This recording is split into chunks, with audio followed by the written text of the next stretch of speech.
Hello there, and welcome to Life Beyond Seen, a quiet corner where curiosity slows down a little, where science, history and mystery are explored at an unhurried pace, and where complex ideas are allowed to settle gently instead of rushing past.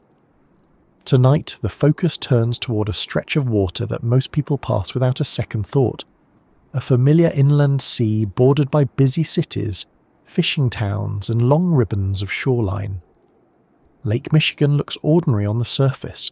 Ferries cross it, cargo ships travel predictable routes, planes pass overhead every day, and from the shore it often appears calm enough to suggest nothing unusual at all. Yet over many decades, stories have accumulated about vessels that failed to arrive, aircraft that vanished from radar, and events that left behind more questions than clear explanations. The area sometimes called the Michigan Triangle, loosely marked between Ludington, Benton Harbor and Manitowoc, has gathered a reputation similar to other well-known mystery zones. Some people compare it to the Bermuda Triangle, although the scale is smaller and the setting far less tropical. Still, reports of disappearances, odd compass behaviour, sudden weather shifts, and unexplained sightings continue to circulate. Whether those reports point toward unusual environmental conditions, human error, coincidence, or something less easily categorized is part of what keeps the topic alive. Before settling further into this discussion, it can be interesting to pause for a moment and notice your own surroundings. Where are you listening from tonight, and what time is it in your part of the world? It feels appropriate considering the subject involves navigation, location, and moments when time and distance stopped lining up the way people expected. Different listeners, different clocks, yet everyone arriving here together for the same story. If you find this kind of slow exploration relaxing or engaging, you might consider liking the video or subscribing to the channel. It helps this calm format reach others who enjoy learning without urgency. There is never any pressure, just an open invitation. Now, with that settled, attention can drift back toward the water itself, because the setting plays a bigger role than it first appears. Lake Michigan is the second largest of the Great Lakes by volume, and the only one located entirely within the United States. Its shoreline stretches across Wisconsin, Illinois, Indiana, and Michigan. Major cities sit along its edges, including Chicago, a hub of industry and transport for well over a century. With so much routine activity, it might seem unlikely that a region here would develop a reputation for mystery. Yet large freshwater lakes behave differently from oceans in several subtle ways, and those differences sometimes create unexpected hazards. Unlike saltwater seas, freshwater lakes can produce steeper, shorter waves during storms because the water density differs, and the fetch, the distance wind travels across water, interacts differently with basin shape. Mariners have long noted that waves on the Great Lakes can feel more abrupt, sometimes striking vessels before crews have time to adjust. Visibility can change quickly as well. Fog forms easily when warm air passes over colder lake water, especially during seasonal transitions. Pilots and ship captains alike have described conditions shifting from clear skies to heavy haze in surprisingly short intervals. Long before modern radar and satellite navigation, these waters already carried a reputation for unpredictability. Indigenous communities living around the lake observed seasonal patterns closely and respected the lake's capacity for sudden change. Early European settlers recorded storms that arrived with little warning, damaging ships built primarily for river travel rather than large open lakes. Some of those early losses were documented clearly, while others were recorded only in fragments, a line in a newspaper, a letter mentioning a missing schooner, or shipping ledgers noting cargo that never arrived. As transportation increased during the 19th century, traffic across Lake Michigan grew dense. Lumber, grain, coal, and manufactured goods moved constantly between ports. Steamships joined sailing vessels and schedules became tighter. Efficiency improved commerce, but it also meant more opportunities for accidents when conditions shifted. Reports began appearing of ships disappearing during storms with no wreckage immediately found. Sometimes debris surfaced weeks later, sometimes not at all. In an era before reliable communication, uncertainty could persist for months. That pattern, scattered reports without immediate explanation, contributed gradually to a sense that certain areas of the lake were particularly troublesome. It was not yet called a triangle. The idea developed later, once aviation entered the picture, and certain incidents seemed to cluster geographically. Still, even early observers commented on how weather behaved differently along certain routes, especially where underwater topography altered wave patterns. The lake bottom itself is more varied than casual maps suggest. There are ridges, troughs, ancient river channels, and glacial formations left from the last ice age. These underwater features can influence currents and wave behaviour. Modern sonar mapping has revealed steep drop-offs in places where older charts showed relatively smooth depth contours. For ships travelling decades ago, incomplete knowledge of those features occasionally led to navigational surprises. Aviation introduced another dimension. Once passenger and cargo flights began crossing the lake regularly in the 20th century, pilots encountered the same weather variables sailors had described. Fog banks, sudden storms, and strong winds occasionally complicated flights.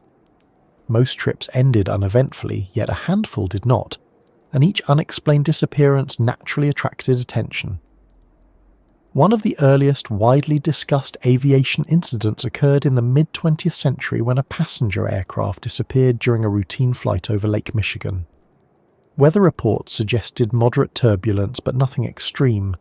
Radio contact ceased, and despite extensive search efforts, only limited debris was recovered. Incidents like that do not automatically imply anything mysterious. Aviation accidents happen for identifiable reasons in most cases. Still, when explanations remain incomplete, public imagination tends to fill the gaps.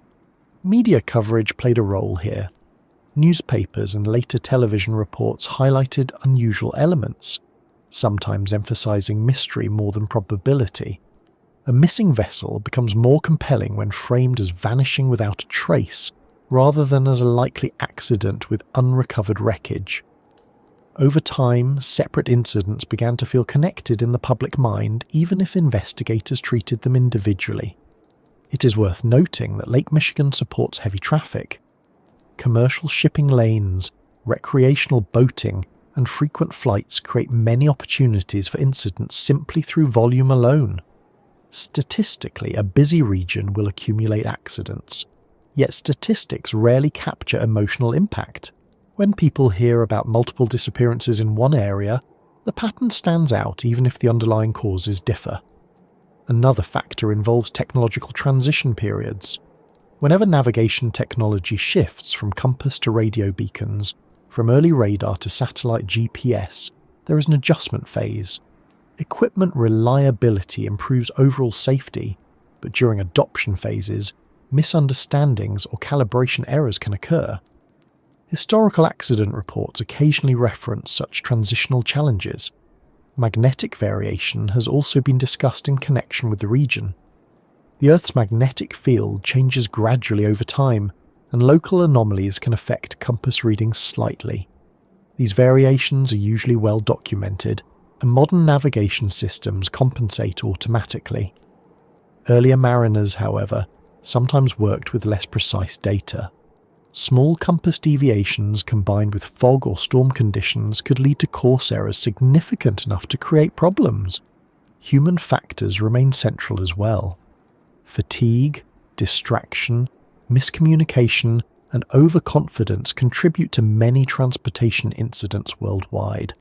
Long shifts on ships, night flights, and pressure to maintain schedules all increase the likelihood of mistakes. These explanations lack dramatic appeal, but often align closely with investigative findings. Despite those practical considerations, stories about unusual experiences persist. Sailors have described strange lights on the water.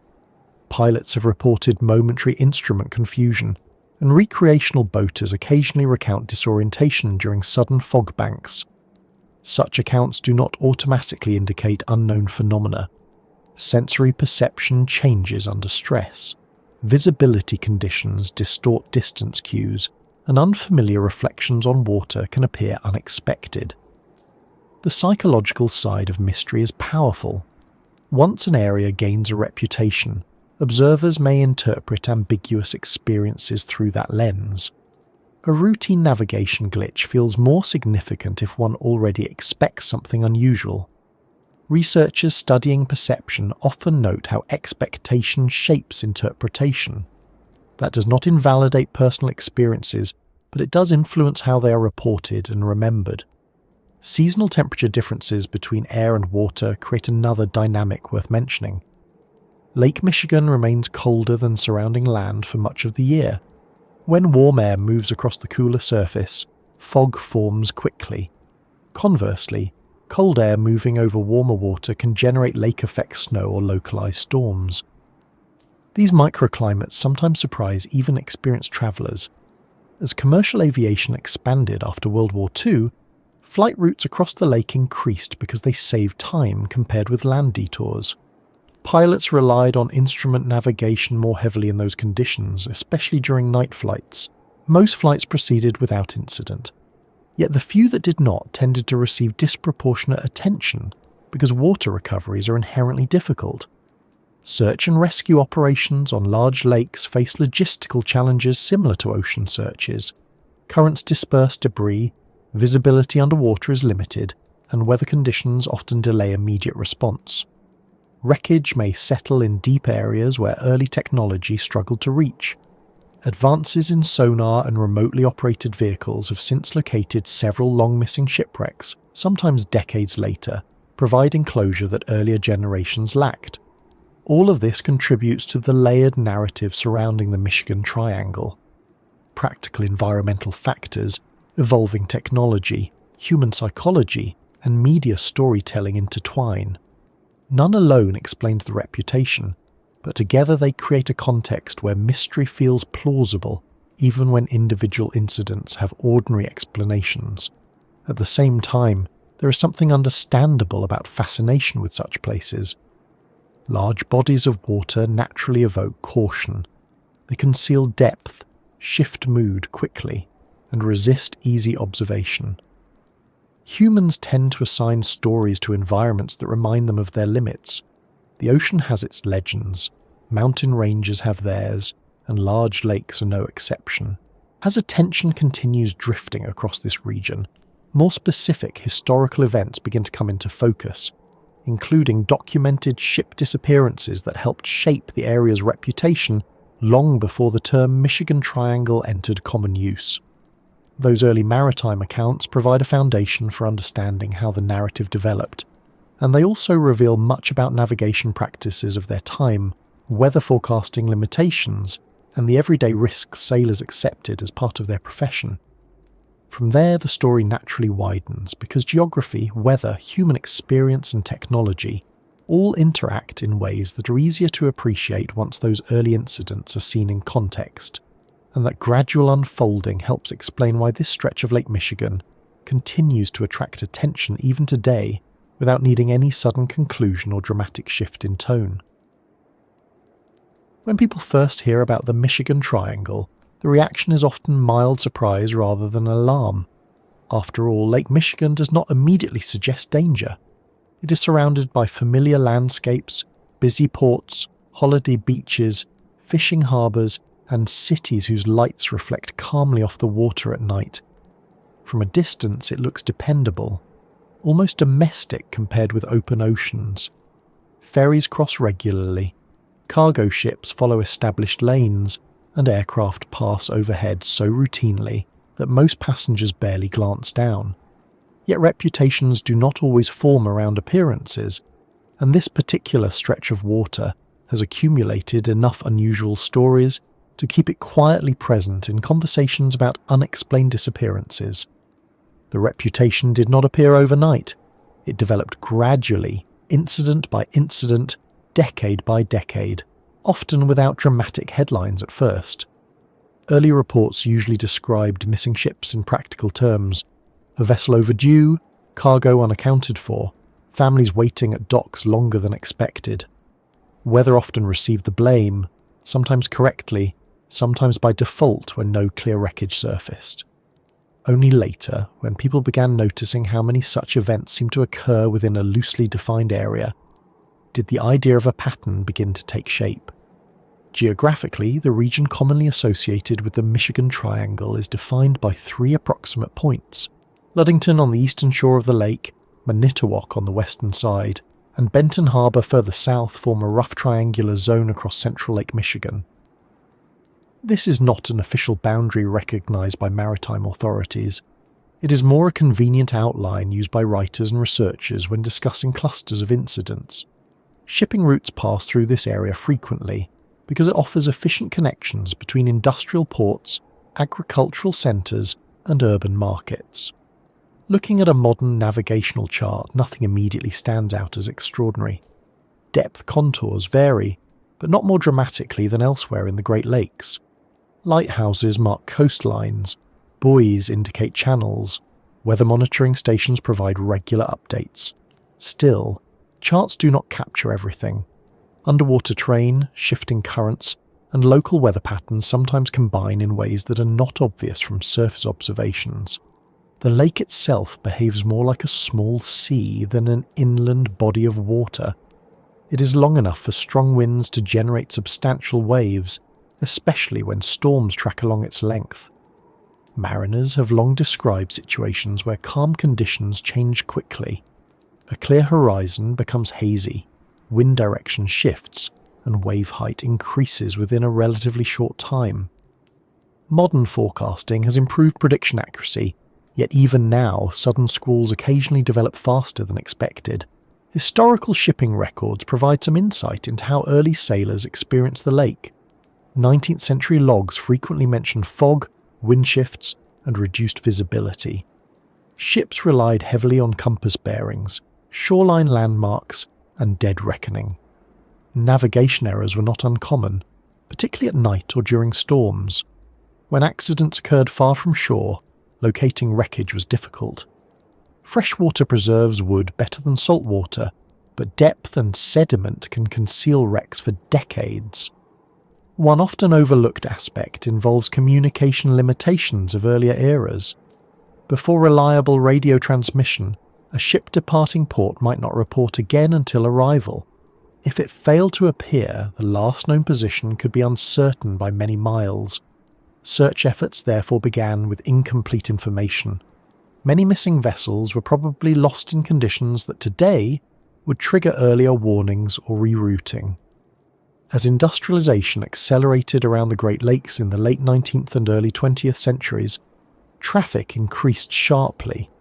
Steel production, lumber transport, coal shipments, and grain exports relied heavily on lake shipping.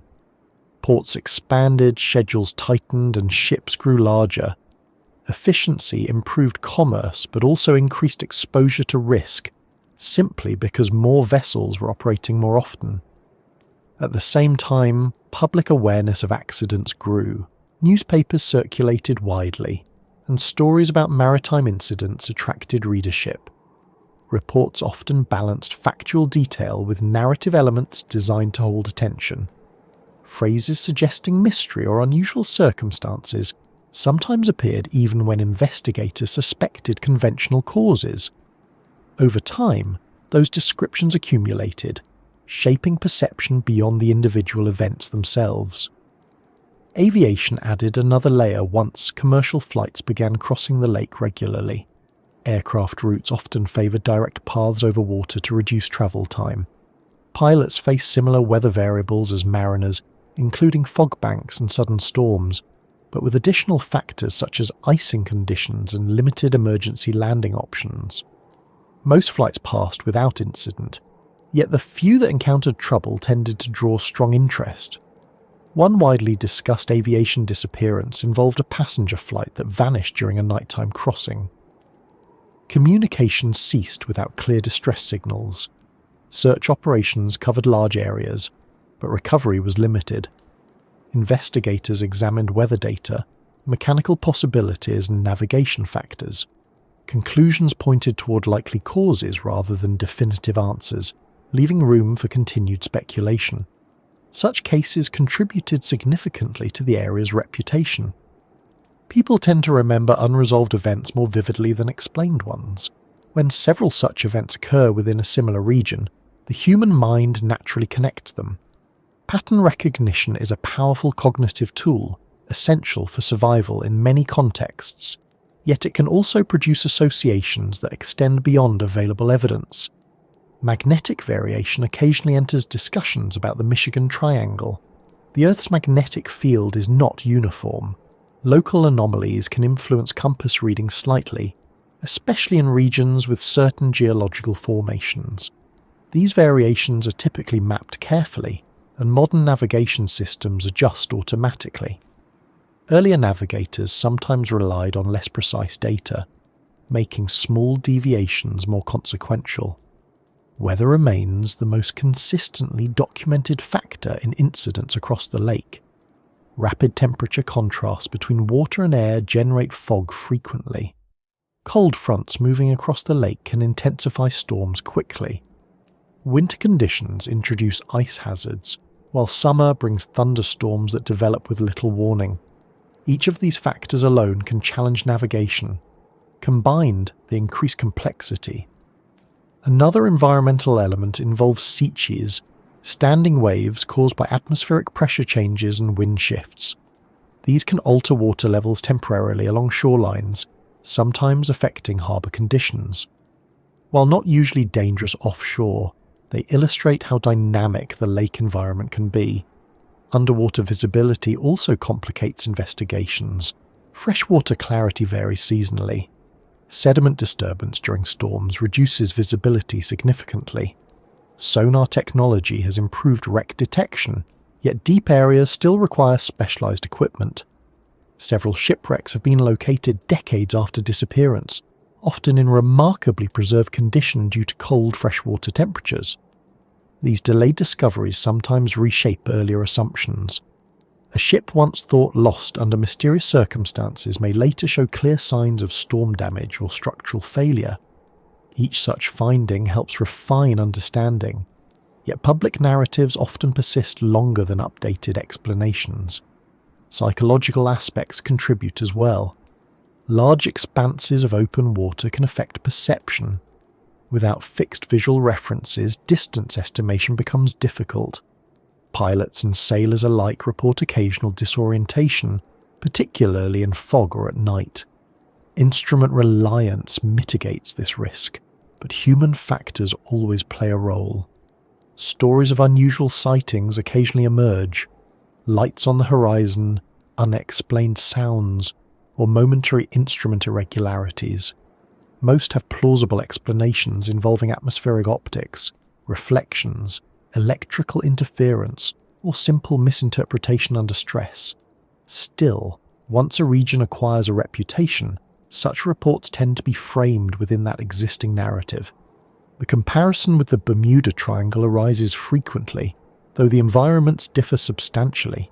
The Bermuda region involves oceanic conditions, tropical weather systems, and vast distances. Lake Michigan presents freshwater conditions, continental climate influences, and shorter navigation ranges. Yet both share the common feature of public fascination with unexplained disappearances.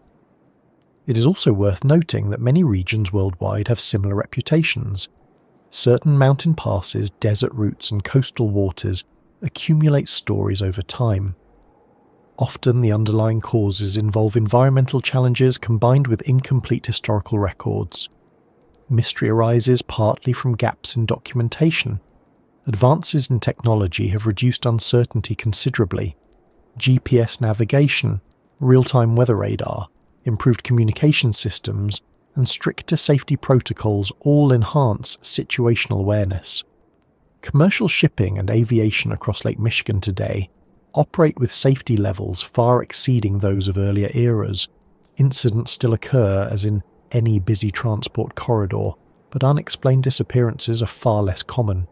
Even so, the older stories retain influence. Cultural memory persists through books, documentaries, local lore, and casual conversation. Tourists sometimes ask about the Triangle when visiting shoreline towns.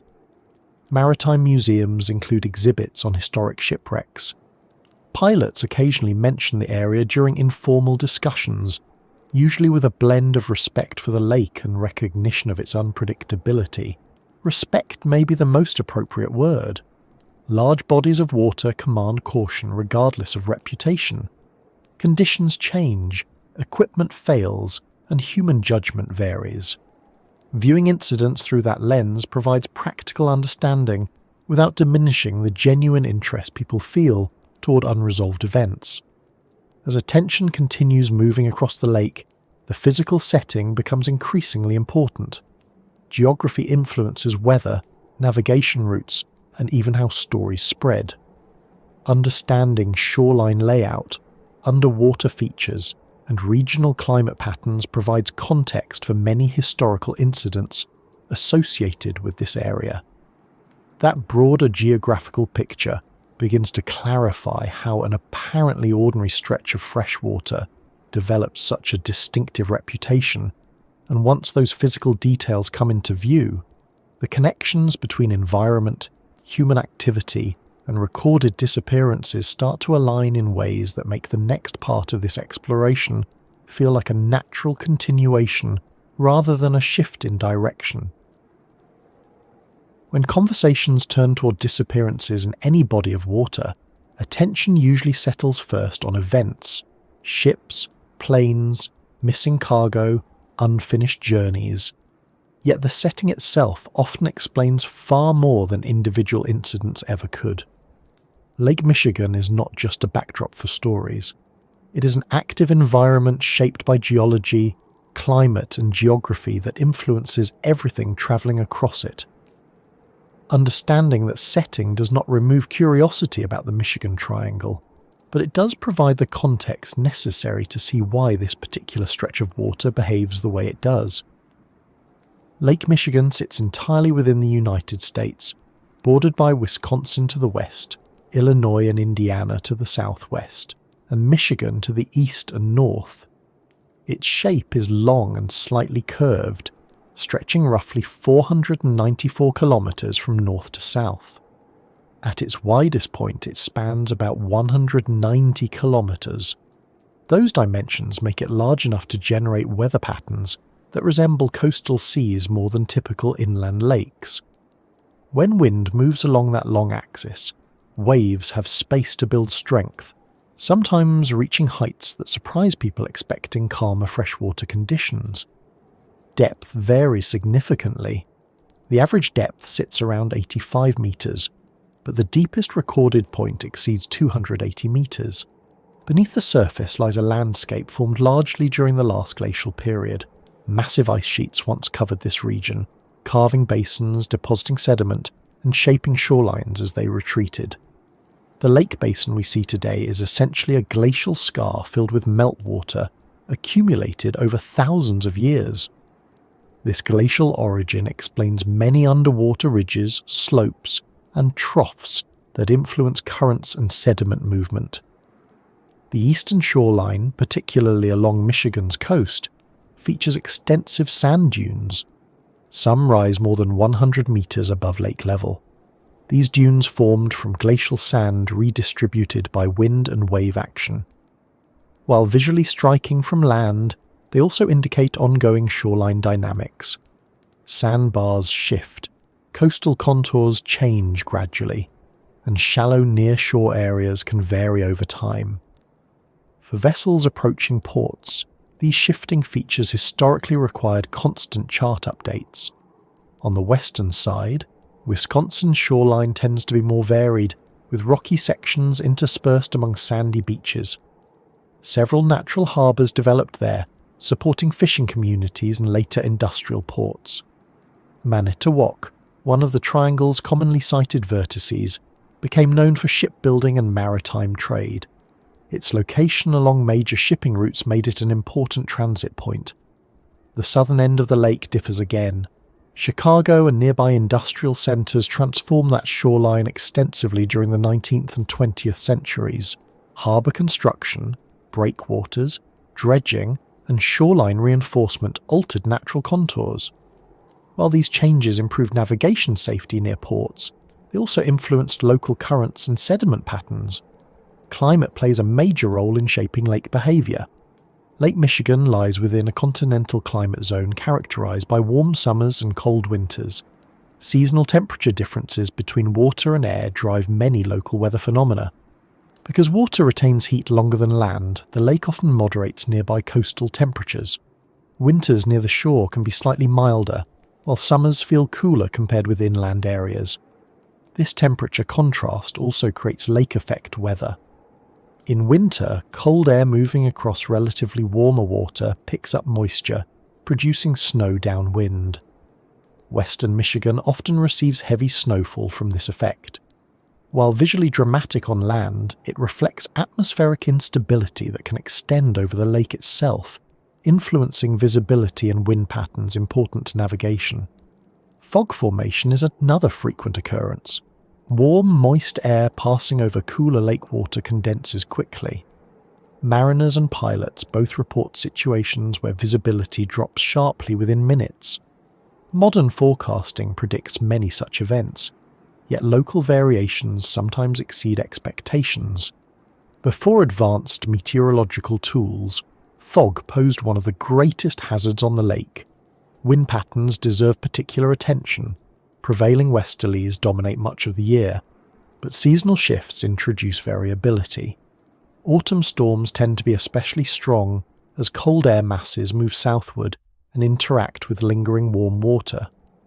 Some of the lake's most severe maritime incidents occurred during these transitional periods. Sudden gale-force winds can generate steep waves that challenge even large vessels. Currents within Lake Michigan are less dramatic than ocean currents, but still significant. Wind-driven circulation moves water along shorelines and across open sections. These currents influence debris drift patterns after accidents, complicating search efforts. Investigators sometimes find wreckage far from expected locations because surface winds and subsurface flows act differently over time. Ice cover introduces seasonal changes as well. In harsh winters, portions of the lake freeze, particularly near shorelines. Ice thickness varies annually. Commercial shipping typically adapts schedules accordingly, though icebreaking vessels sometimes maintain limited routes. Ice can protect some wreckage from wave action, while simultaneously creating hazards for vessels caught unexpectedly. Geographical orientation also affects aviation routes. Flights between Midwestern cities frequently cross the lake because it shortens travel distance compared with land routes. From a pilot's perspective, the lake presents a broad, relatively featureless surface. Without visual landmarks, instrument navigation becomes essential, especially during low visibility or nighttime operations. The northern section of the lake connects indirectly with Lake Huron through the Straits of Mackinac. Although not within the commonly described triangle area, this connection influences water exchange and regional weather systems. Cold northern waters moving southward interact with warmer southern air masses, contributing to variability across the lake. Shoreline development patterns further shape human interaction with the lake. Eastern Michigan's coast includes numerous recreational towns, marinas, and seasonal communities. Western Wisconsin's coast historically emphasized industry and shipping. These differing uses influenced where traffic concentrated and, consequently, where incidents were more likely simply due to volume. Bathymetric mapping conducted over recent decades has revealed additional underwater features. Ancient riverbeds, glacial moraines, and sediment plains appear clearly in sonar surveys. Some of these features affect local wave behavior by altering depth abruptly. Waves traveling into shallower regions steepen, sometimes breaking unexpectedly far from shore. Mariners unfamiliar with these variations historically encountered surprises. Communication infrastructure has improved dramatically compared with earlier eras. Coastal radar stations, weather buoys, and satellite data provide continuous monitoring. However, geography still creates occasional blind spots where radio signals weaken or radar coverage overlaps imperfectly. Modern systems compensate effectively, yet understanding those limitations remains important for safety planning. Water temperature stratification also influences lake dynamics. During summer, warmer surface layers sit above colder, deeper water, creating a thermocline.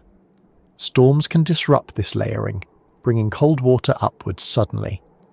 Such changes affect fog formation, wind interaction with the surface, and sometimes biological activity, including fish migration patterns that attract fishing vessels into particular areas.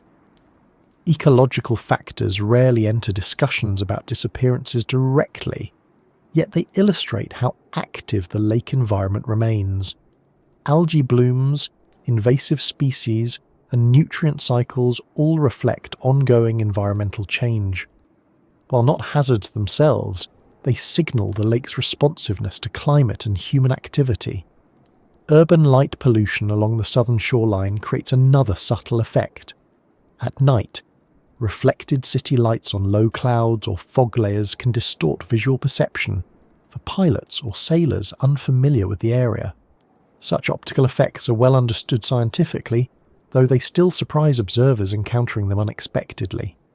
Geography also shapes emergency response logistics.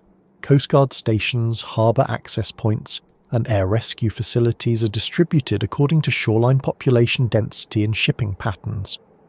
Response times vary accordingly. Historically, longer response intervals contributed to uncertainty after incidents, especially before rapid communication technologies existed. From a broader perspective, Lake Michigan occupies a transitional zone between northern boreal climates and southern temperate regions. Weather systems moving across North America frequently pass over the lake, sometimes intensifying due to temperature contrasts. Meteorologists monitor these interactions closely, yet small-scale variations remain difficult to predict precisely. All these geographical elements combine into a complex environment that rewards respect. None alone explains the lake's reputation. Together they form a setting where unexpected situations can arise despite modern technology. Understanding that complexity helps balance fascination with practical awareness.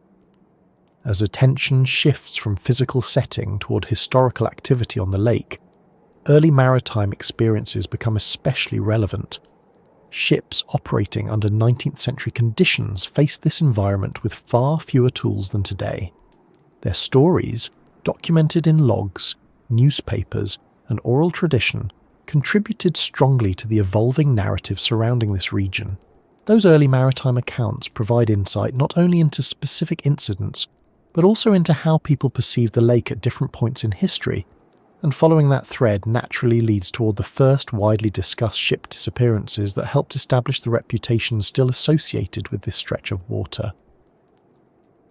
Long before airplanes crossed the Great Lakes, and long before anyone started casually referring to a triangular zone on maps, the earliest hints of mystery on Lake Michigan came from ships that simply failed to arrive where they were expected.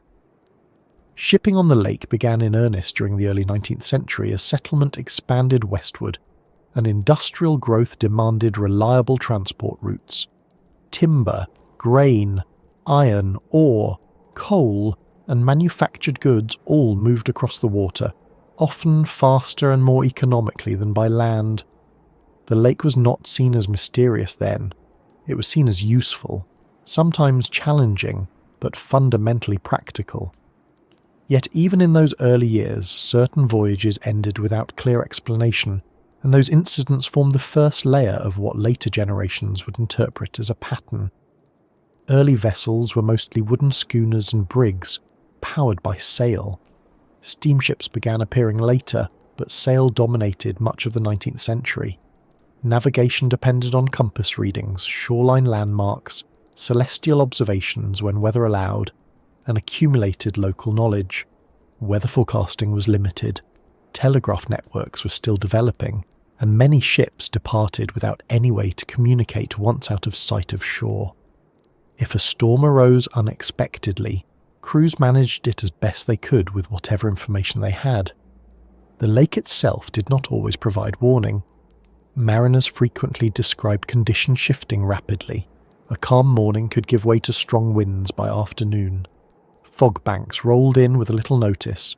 Storm fronts moving across the Midwest sometimes intensified over the water due to temperature differences. These realities were understood by experienced captains, yet they could not eliminate risk entirely. One early example, often discussed by maritime historians, involves a schooner that departed from Chicago in the mid-1800s carrying grain eastward. Weather reports from shore suggested moderate winds but nothing severe. The vessel never arrived. Weeks later, fragments of wreckage appeared along the eastern shoreline. No survivors were found. Investigations at the time concluded that a sudden storm likely overwhelmed the ship, but the absence of detailed weather data left questions open. Incidents like this were not rare, yet each one contributed quietly to a growing sense that certain routes demanded extra caution. Another widely noted disappearance occurred during the late 19th century, when a steam-powered cargo vessel travelling between Wisconsin and Michigan vanished after last being sighted near the central portion of the lake. Steamships were generally considered more reliable than sailing vessels because they were less dependent on wind. Their disappearance therefore attracted more attention. Search efforts covered extensive areas, but no definitive wreckage was located at the time. Later sonar surveys decades afterwards suggested a probable wreck site, but confirmation came long after public curiosity had already turned the event into local law. Newspaper coverage from that era offers interesting insight into how such incidents were perceived. Reports often balance straightforward factual description with speculative language. Phrases like "lost without a trace" or "vanished mysteriously" appeared frequently, even when storms were documented nearby. Journalism then, as now, responded partly to reader interest. Dramatic phrasing kept attention focused on maritime risks, and sometimes subtly amplified the sense of mystery. The growth of Chicago as a major industrial hub intensified shipping traffic dramatically. Grain elevators, steel mills, and manufacturing plants depended on lake transport. Ships arrived daily, often on tight schedules. Increased traffic statistically increased the number of accidents. Collisions occurred occasionally, groundings happened in fog, and structural failures affected aging vessels.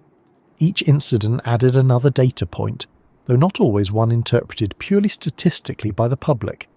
Ship design itself evolved during this period. Early wooden hulls gradually gave way to steel construction. Steam engines improved reliability, yet mechanical failures still happened. Boilers required constant maintenance. Navigational equipment improved slowly but remained vulnerable to human error.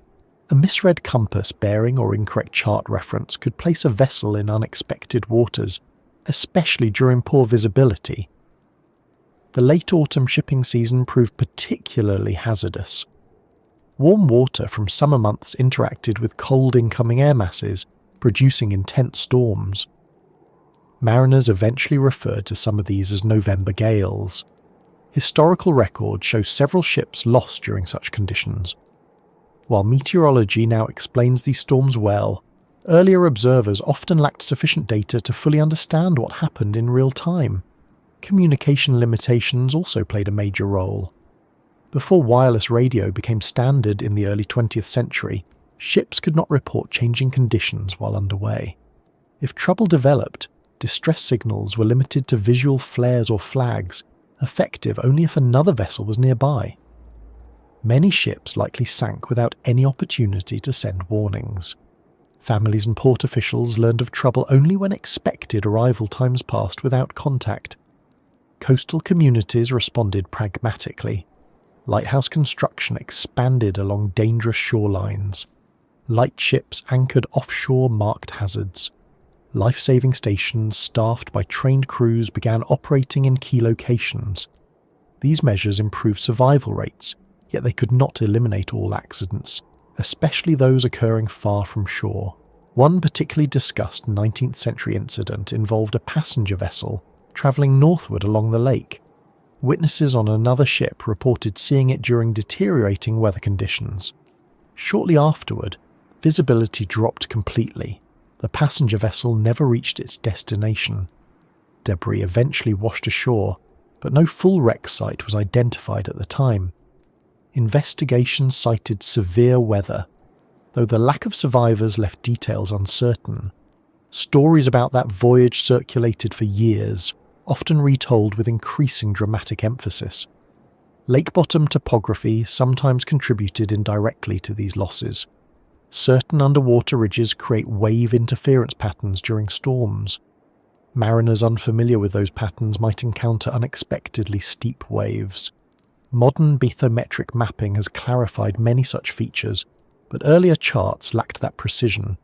Human factors remained consistent across incidents. Fatigue, pressure to maintain schedules, and occasional overconfidence influenced decision-making. Captains sometimes chose to continue voyages despite deteriorating conditions to meet delivery commitments. Economic incentives were strong, and delays carried financial consequences. Such pressures are documented in shipping company correspondence from the era. Ice hazards also appear in early records. Spring thaw produce floating ice fields capable of damaging hulls. Autumn freeze-ups occasionally trapped vessels unexpectedly. Ice navigation requires specialized knowledge that evolved gradually as shipping increased. Despite these risks, most voyages concluded safely. Lake shipping remained essential to regional development. The majority of captains demonstrated considerable skill navigating challenging conditions. Yet the few unexplained disappearances carried disproportionate psychological impact. They suggested that even experienced crews sometimes encountered situations beyond available preparation. Public storytelling began to incorporate these incidents into broader narratives. Tavern conversations, portside anecdotes, and family recollections preserved details in informal ways. Over time, these stories blended factual elements with interpretation, sometimes emphasizing unusual aspects more than routine explanations. The emergence of wireless radio in the early 20th century marked a turning point. Ships could report positions regularly, receive weather updates, and send distress signals. Accident investigation improved significantly because last known positions became more precise. Even so, a few vessels still disappeared with minimal information, reinforcing earlier perceptions rather than replacing them. As shipping technology advanced, expectations changed. People assumed modern vessels should be safer. When accidents still occurred, surprise amplified interest. The contrast between perceived technological control and persistent environmental unpredictability became part of the narrative. It is also important to remember that underwater discovery often lags decades behind incidents. Cold freshwater preserves wrecks well, but locating them requires resources. Several ships once considered mysteriously lost have since been identified through sonar surveys.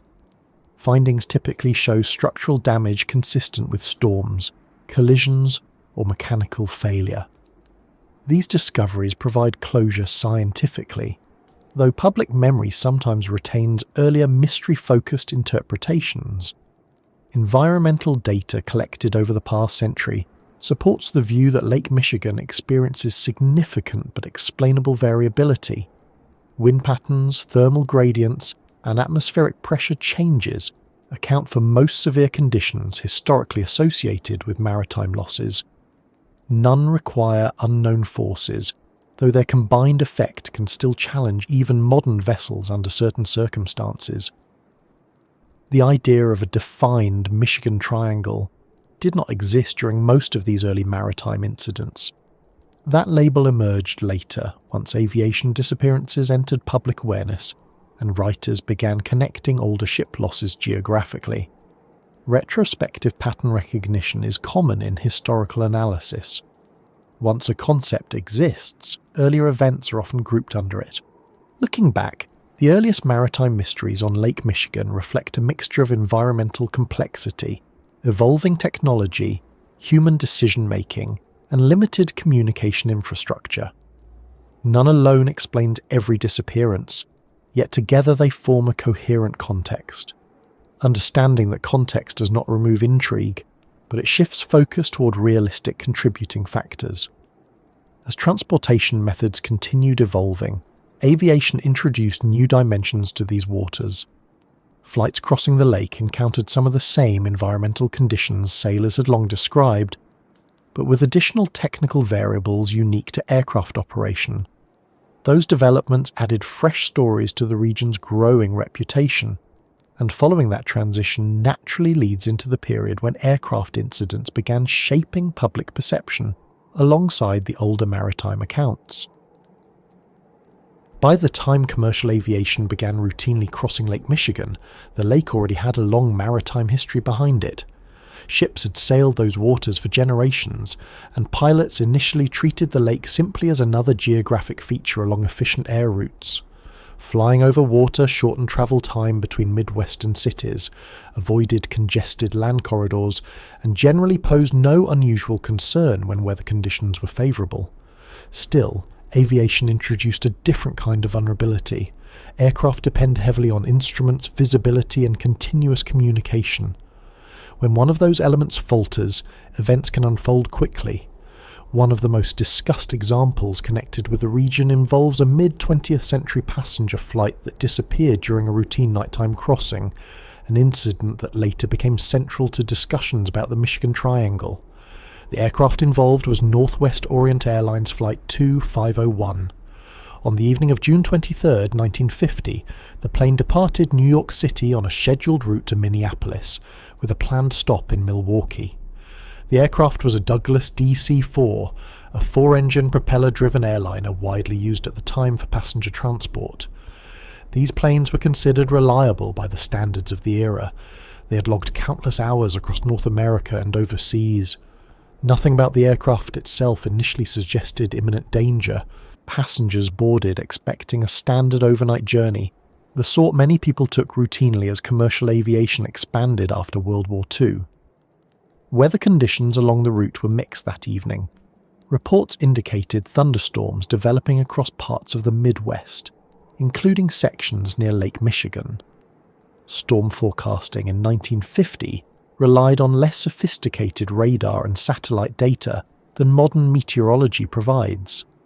Pilots received updates through radio communication with ground stations, but coverage was not continuous everywhere. Conditions could change between reports. Thunderstorm activity over large lakes sometimes intensifies due to temperature contrasts between land, water, and air masses, producing turbulence and lightning that complicate nighttime flying. As Flight 2501 approached the region around Lake Michigan, the crew communicated with air traffic control regarding altitude adjustments. The pilots requested permission to descend from 3,500 feet to 2,500 feet, likely seeking smoother air beneath developing storm cells. That request was denied because another aircraft was already assigned that lower altitude nearby. Regulations required vertical separation to reduce collision risk. The exchange itself sounded routine. Pilots frequently adjust altitude to avoid turbulence, icing, or storms. Nothing in the communication suggested immediate distress. Shortly after that exchange, radio contact ceased. There was no confirmed distress call, no clear indication of mechanical failure, and no further position reports. The aircraft simply stopped responding. Because it was nighttime and weather conditions were unstable, initial uncertainty about the exact location complicated immediate search efforts. Air traffic controllers alerted authorities quickly once communication attempts failed repeatedly. Search operations began rapidly the following morning. The US Coast Guard, Navy, and local agencies participated. Aircraft flew search patterns across the southern portion of Lake Michigan, while boats scanned the water surface. Early efforts focused on the last known approximate position west of Benton Harbor, Michigan. The search covered large areas because the precise flight path during the final minutes remained uncertain. Without modern flight data recorders or continuous radar tracking, investigators relied primarily on radio logs and estimated navigation routes. Debris was eventually located. Pieces of seat cushions, insulation, oil slicks, and other small fragments appeared floating on the lake. These findings confirmed that the aircraft had likely broken apart over water. However, no large fuselage sections or identifiable wreckage were recovered at the time. Water depth in the suspected crash area exceeded what mid-century salvage technology could easily access. Cold fresh water, sediment accumulation, and limited sonar capability made locating submerged wreckage extremely challenging. The absence of major wreckage contributed significantly to ongoing speculation. Families of passengers and crew sought answers. Investigators examined weather data, maintenance records, pilot experience, and communication logs. The Civil Aeronautics Board conducted a formal inquiry, the equivalent of modern aviation accident investigation agencies. Their final assessment suggested severe turbulence from thunderstorms as the most probable cause. Structural stress combined with lightning or downdrafts may have overwhelmed the aircraft. Still, the board acknowledged that without the wreckage, absolute certainty was impossible. At the time, the loss represented the deadliest aviation accident in US history. 58 passengers and crew were aboard. Public reaction was intense. Newspapers covered the disappearance extensively. Some reports emphasized the sudden loss of contact and lack of clear explanation. Others focused on weather hazards. Both approaches shaped public perception. The emotional weight of the tragedy naturally amplified interest beyond technical investigation. Aviation safety evolved considerably in subsequent decades.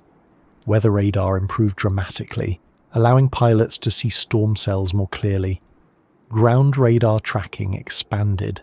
Flight data recorders became mandatory, preserving information about altitude, speed, engine performance, and cockpit voice communication. Satellite navigation now provides constant positional awareness. These advancements emerged partly because of incidents like Flight 2501, where missing information limited understanding. Search efforts for the aircraft never fully ceased. Over the years, various organizations conducted renewed sonar surveys in suspected areas. Improved underwater imaging technology made it possible to scan deeper sections of the lake more effectively. Some debris fragments were recovered during later searches, but a confirmed main wreck site remained elusive for decades. Each new search attracted media attention, often renewing public discussion about the Michigan Triangle. Environmental factors continue to complicate underwater discovery. Lake Michigan's bottom includes soft sediment that can partially bury wreckage over time. Currents redistribute lighter debris. Depth reduces visibility even with modern equipment. These conditions explain why several historic shipwrecks were located only after many years despite extensive earlier searches. It is also important to note that thunderstorms present genuine hazards to aircraft, especially earlier models lacking modern radar and structural reinforcement. Severe turbulence, icing, and lightning strikes can create situations difficult to manage even for experienced crews. Aviation accident databases include numerous examples worldwide where weather contributed significantly. Flight 2501 fits within that broader context scientifically, even if emotional impact keeps it prominent locally. Public fascination often centers on what remains unknown. Without cockpit recordings or definitive wreckage analysis, imagination fills gaps. Some observers proposed alternative theories over time, ranging from navigation instrument malfunction to sudden mechanical failure. None gained conclusive evidence. Investigators consistently returned to weather as the most plausible factor given available data. The human dimension of the story remains significant. Families of passengers have organized memorials and supported ongoing search initiatives. Shoreline monuments commemorate those lost. These efforts focus less on mystery and more on remembrance. Still, their visibility keeps the event present in regional memory. The broader aviation community learned practical lessons. Weather avoidance procedures strengthened. Communication protocols improved. Training emphasized decision-making around storm systems more heavily. While such improvements cannot eliminate all risk, they reduce likelihood of similar incidents. From a geographical perspective, the suspected crash zone lies within the area later associated with the Michigan Triangle. That geographic coincidence encouraged writers to connect Flight 2501 with earlier maritime disappearances. The narrative of a triangular zone gained traction partly through such associations, yet investigators evaluating individual cases typically analyse them independently, based on evidence rather than geographic grouping. Modern flight operations across Lake Michigan continue daily without unusual incident rates. Commercial airlines, cargo carriers, and private pilots cross routinely using advanced navigation tools. Safety records reflect broader aviation trends rather than localized anomalies. This context helps balance historical fascination with present-day operational reality. Even so, Flight 2501 remains one of the most poignant stories tied to the lake. It illustrates how environmental factors, technological limitations, and incomplete information combine to create lasting questions. It also shows how tragedies contribute to technological progress and procedural improvements over time. As discussions about the Michigan Triangle develop, this aviation case often serves as a central reference point because it involves both maritime-like environmental conditions and modern transportation technology. It bridges earlier ship disappearances with later aviation concerns, helping explain why the region's reputation expanded beyond maritime history alone. From there, attention naturally broadens toward whether these incidents represent a meaningful pattern or simply the accumulation of unrelated events over a busy transportation corridor. And exploring that question helps clarify how perception, probability, and storytelling interact in shaping the enduring narrative surrounding this part of Lake Michigan. By the time people began speaking more openly about the Michigan Triangle, a quiet assumption had already taken root. Enough ships had disappeared, enough aircraft incidents had occurred, and enough unusual reports had circulated that many listeners started wondering whether these events were connected in some deeper way. Humans naturally look for patterns. It is part of how the brain organizes experience. Recognizing patterns helped early humans find food, avoid danger, and understand seasonal cycles. Yet that same ability can sometimes connect events that share geography or timing without sharing causes. When looking at Lake Michigan, especially the portion often labelled as a triangle, that question arises almost immediately. Are these disappearances evidence of something unique, or are they examples of coincidence shaped by environment, probability, and human interpretation? One of the first elements worth considering is simple traffic volume. Lake Michigan has supported dense transportation activity for over a century. Commercial shipping routes cross regularly between industrial ports. Recreational boating increases dramatically in warmer months. Aviation corridors run overhead daily, linking major Midwestern cities. Statistically, the more activity in a region, the more accidents will occur there simply due to exposure. That does not make each accident less significant, but it does affect how patterns should be interpreted. Accident investigators typically begin with that statistical baseline. They compare incident rates per number of voyages or flights rather than absolute counts. When that approach is applied to Lake Michigan, the data generally align with broader Great Lakes trends rather than showing dramatically elevated risk in one specific triangular zone. Storm frequency, vessel age, mechanical maintenance, pilot training, and operational decisions often explain individual cases more clearly than geographic clustering alone. Still, perception does not always follow statistical reasoning. When several incidents occur within similar coordinates, they stand out. Media coverage tends to highlight unusual or unresolved events because those attract attention. Over time, repeated coverage creates a narrative thread. That narrative then influences how later incidents are interpreted. A routine accident in an ordinary region may remain a brief news item. A similar accident in a region already associated with mystery receives extended discussion. Confirmation bias plays a role here. Once people expect a pattern, they notice events supporting it more readily than events contradicting it. Safe voyages rarely become headlines. Thousands of uneventful flights cross Lake Michigan annually without mention. Those successful crossings form the majority of data, yet they remain largely invisible in public conversation. The few incidents that do occur therefore appear proportionally larger. Historical documentation also shapes perception unevenly. Earlier maritime records were incomplete. Some ship losses may never have been recorded accurately. Others were documented but later forgotten until rediscovered by historians. When modern researchers revisit those records, clustering can appear stronger than it actually was in real time because memory compresses events across decades into a single narrative. Weather patterns introduce another variable. Certain regions of Lake Michigan experience particular meteorological conditions more frequently due to shoreline orientation, prevailing winds, and temperature gradients. Storm tracks sometimes follow predictable corridors. If shipping lanes intersect those corridors, accidents may cluster geographically for practical reasons rather than mysterious ones. Human factors remain among the most consistent contributors to transportation accidents worldwide. Fatigue, miscommunication, equipment misinterpretation, and decision pressure all affect outcomes. Night operations increase cognitive load. Limited visibility requires greater reliance on instruments. Training reduces risk but does not eliminate it. When accidents occur under such conditions, investigators usually identify human and environmental interactions rather than unknown forces. Navigation technology evolution also affects pattern perception.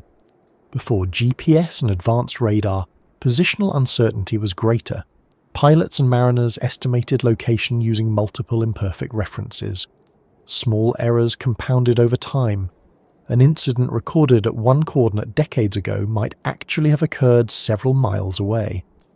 When plotting historical events on modern maps, that uncertainty can create apparent clustering not present originally. Another consideration involves survivorship bias. Incidents leaving little wreckage or few survivors tend to attract more attention than those with clear explanations. A ship that sinks in shallow water near shore is investigated thoroughly and explained quickly. A ship lost in deeper water with minimal debris remains ambiguous longer. Ambiguity sustains curiosity. The Michigan Triangle concept itself developed retrospectively. Writers and researchers began grouping events decades after many occurred. The triangle boundaries were chosen loosely, not through formal hazard analysis. That does not invalidate the grouping entirely, but it means the pattern emerged through storytelling rather than operational necessity. Psychological responses to water environments also influence interpretation. Large bodies of water limit visual reference points. Pilots flying at night over water sometimes experience spatial disorientation. Sailors navigating in fog encounter similar challenges. When accidents occur under those conditions, the environment feels unfamiliar, which can reinforce the sense that something unusual happened. Magnetic variation occasionally enters discussions as well. Earth's magnetic field shifts gradually, and localized anomalies exist. These variations are usually mapped carefully today. Earlier navigators sometimes relied on outdated data. Compass deviations combined with weather stress could contribute to navigation errors. Such explanations are technical rather than mysterious, yet they can appear unusual when first encountered. Cultural storytelling amplifies patterns further. Regions worldwide develop reputations through repeated retelling of dramatic events. Coastal communities share maritime lore. Aviation communities discuss challenging routes. Over time, stories gain structure. A triangle shape offers a simple mental image, easy to remember and discuss, even if the boundaries remain approximate. It is also helpful to compare with other regions. Many busy transport corridors show similar incident clusters when examined historically. Mountain passes, shipping straits, and desert flight routes all have reputations shaped by accidents occurring under specific environmental conditions. When examined statistically, those areas rarely show unexplained risk once factors like weather and traffic density are accounted for. Modern data analysis tools allow more precise evaluation than earlier generations had. Investigators now combine satellite weather records, flight telemetry, vessel tracking, and environmental modelling. These tools consistently identify conventional explanations for most incidents across the Great Lakes. Unknowns remain occasionally, but they tend to reflect incomplete data rather than inexplicable forces. That said, acknowledging coincidence does not remove human fascination. Mystery often reflects emotional engagement as much as factual uncertainty. People are drawn to stories where outcomes remain unresolved. Such stories invite imagination, reflection, and sometimes caution. They remind travellers that nature retains elements beyond complete control. Educational institutions around the Great Lakes sometimes use these cases in training. Maritime academies analyse historical ship losses to teach weather interpretation and risk management. Aviation schools review incidents like Flight 501 to emphasise storm avoidance and communication discipline. The practical goal is safety improvement rather than mystery perpetuation. Environmental research also benefits indirectly. Studying accident locations helps scientists understand wave dynamics, sediment movement, and meteorological patterns. Each investigation contributes data. Over time, that data improves forecasting models and navigation guidance. Public memory evolves gradually. Earlier generations might have viewed unexplained disappearances as evidence of unknown forces. Later generations, familiar with advanced technology, may interpret the same events as reminders of past limitations. Neither perspective is entirely wrong. Both reflect the knowledge available at the time. Media portrayal continues influencing perception. Documentaries, books, and online discussions often emphasize intrigue because it maintains audience interest. Balanced explanations sometimes receive less attention. Responsible reporting attempts to include both historical narrative and scientific context. Families connected to past incidents often focus on remembrance rather than mystery. Memorial services, shoreline monuments, and anniversary gatherings emphasize human stories. These perspectives shift attention from abstract pattern discussion toward personal impact. The broader lesson emerging from examining patterns versus coincidence involves humility. Complex environments produce complex outcomes. Not every unanswered question indicates hidden forces. Sometimes data simply remain incomplete. Continued research gradually fills gaps. As understanding deepens, attention naturally turns towards specific environmental factors that repeatedly influence conditions on Lake Michigan. Weather, in particular, plays a central role. Sudden storms, fog formation, and seasonal variability appear consistently across maritime and aviation incidents. Exploring those meteorological dynamics helps clarify how ordinary atmospheric processes can create situations that once seemed extraordinary. And following that thread brings the discussion toward how the lake's weather behaves in ways both predictable and occasionally surprising. Weather over Lake Michigan has always carried a reputation for unpredictability, even among experienced mariners and pilots who spend years studying regional conditions. Large lakes behave differently from both oceans and smaller inland waters. Their size allows significant weather systems to develop locally, yet they remain enclosed enough that surrounding land influences atmospheric behavior strongly. That combination produces rapid transitions that sometimes catch travelers off guard, especially those unfamiliar with how quickly conditions can shift across open fresh water. One of the most commonly discussed features involves sudden storm formation. Lake Michigan sits in a region where air masses from different directions frequently collide. Warm, moist air from the Gulf of Mexico can move northward during spring and summer. Cold, dry air from Canada often travels south, particularly during autumn and winter transitions. When these air masses meet over or near the lake, instability develops. Thunderstorms can form quickly, sometimes intensifying as they pass over water that retains heat differently than land surfaces. Water temperature plays a significant role here. Unlike land, water changes temperature slowly. During late summer and early autumn, lake water often remains warmer than surrounding air at night. This temperature difference can fuel convection, the vertical movement of air that drives storm development. Storms forming inland sometimes strengthen as they cross the lake, producing heavier rainfall, lightning, and gusty winds. Pilots crossing the region monitor radar carefully for these developments, but earlier aviators relied more heavily on visual observation and intermittent weather reports. Wind behaviour over the lake adds another layer of complexity. Because the lake stretches north to south, winds travelling along the axis have space to build strength over long distances. Meteorologists refer to this distance as fetch. Longer fetch allows waves to grow taller and steeper. Mariners often describe Great Lakes waves as shorter in length but sharper than ocean waves, partly due to freshwater density differences and basin geometry. These steep waves can challenge vessels, especially older ships or smaller craft. Autumn storms deserve particular attention. Historical records frequently mention severe gales during October and November. Rapid temperature contrast between cooling air and relatively warm water creates strong pressure gradients. These gradients drive high winds that can arise faster than earlier forecasting methods could predict. Several notable ship losses occurred during such storms, reinforcing caution among maritime communities. Fog formation remains another consistent hazard.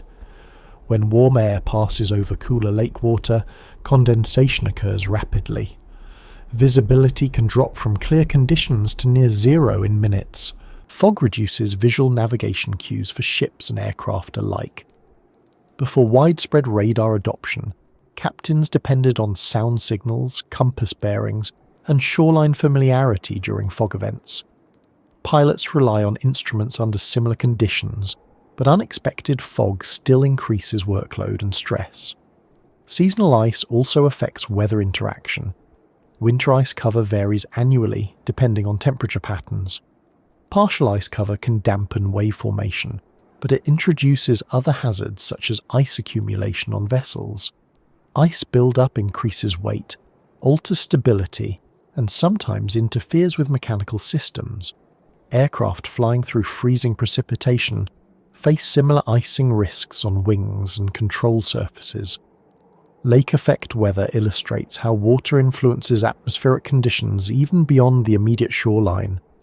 When cold air passes over relatively warm water, moisture evaporates into the air mass.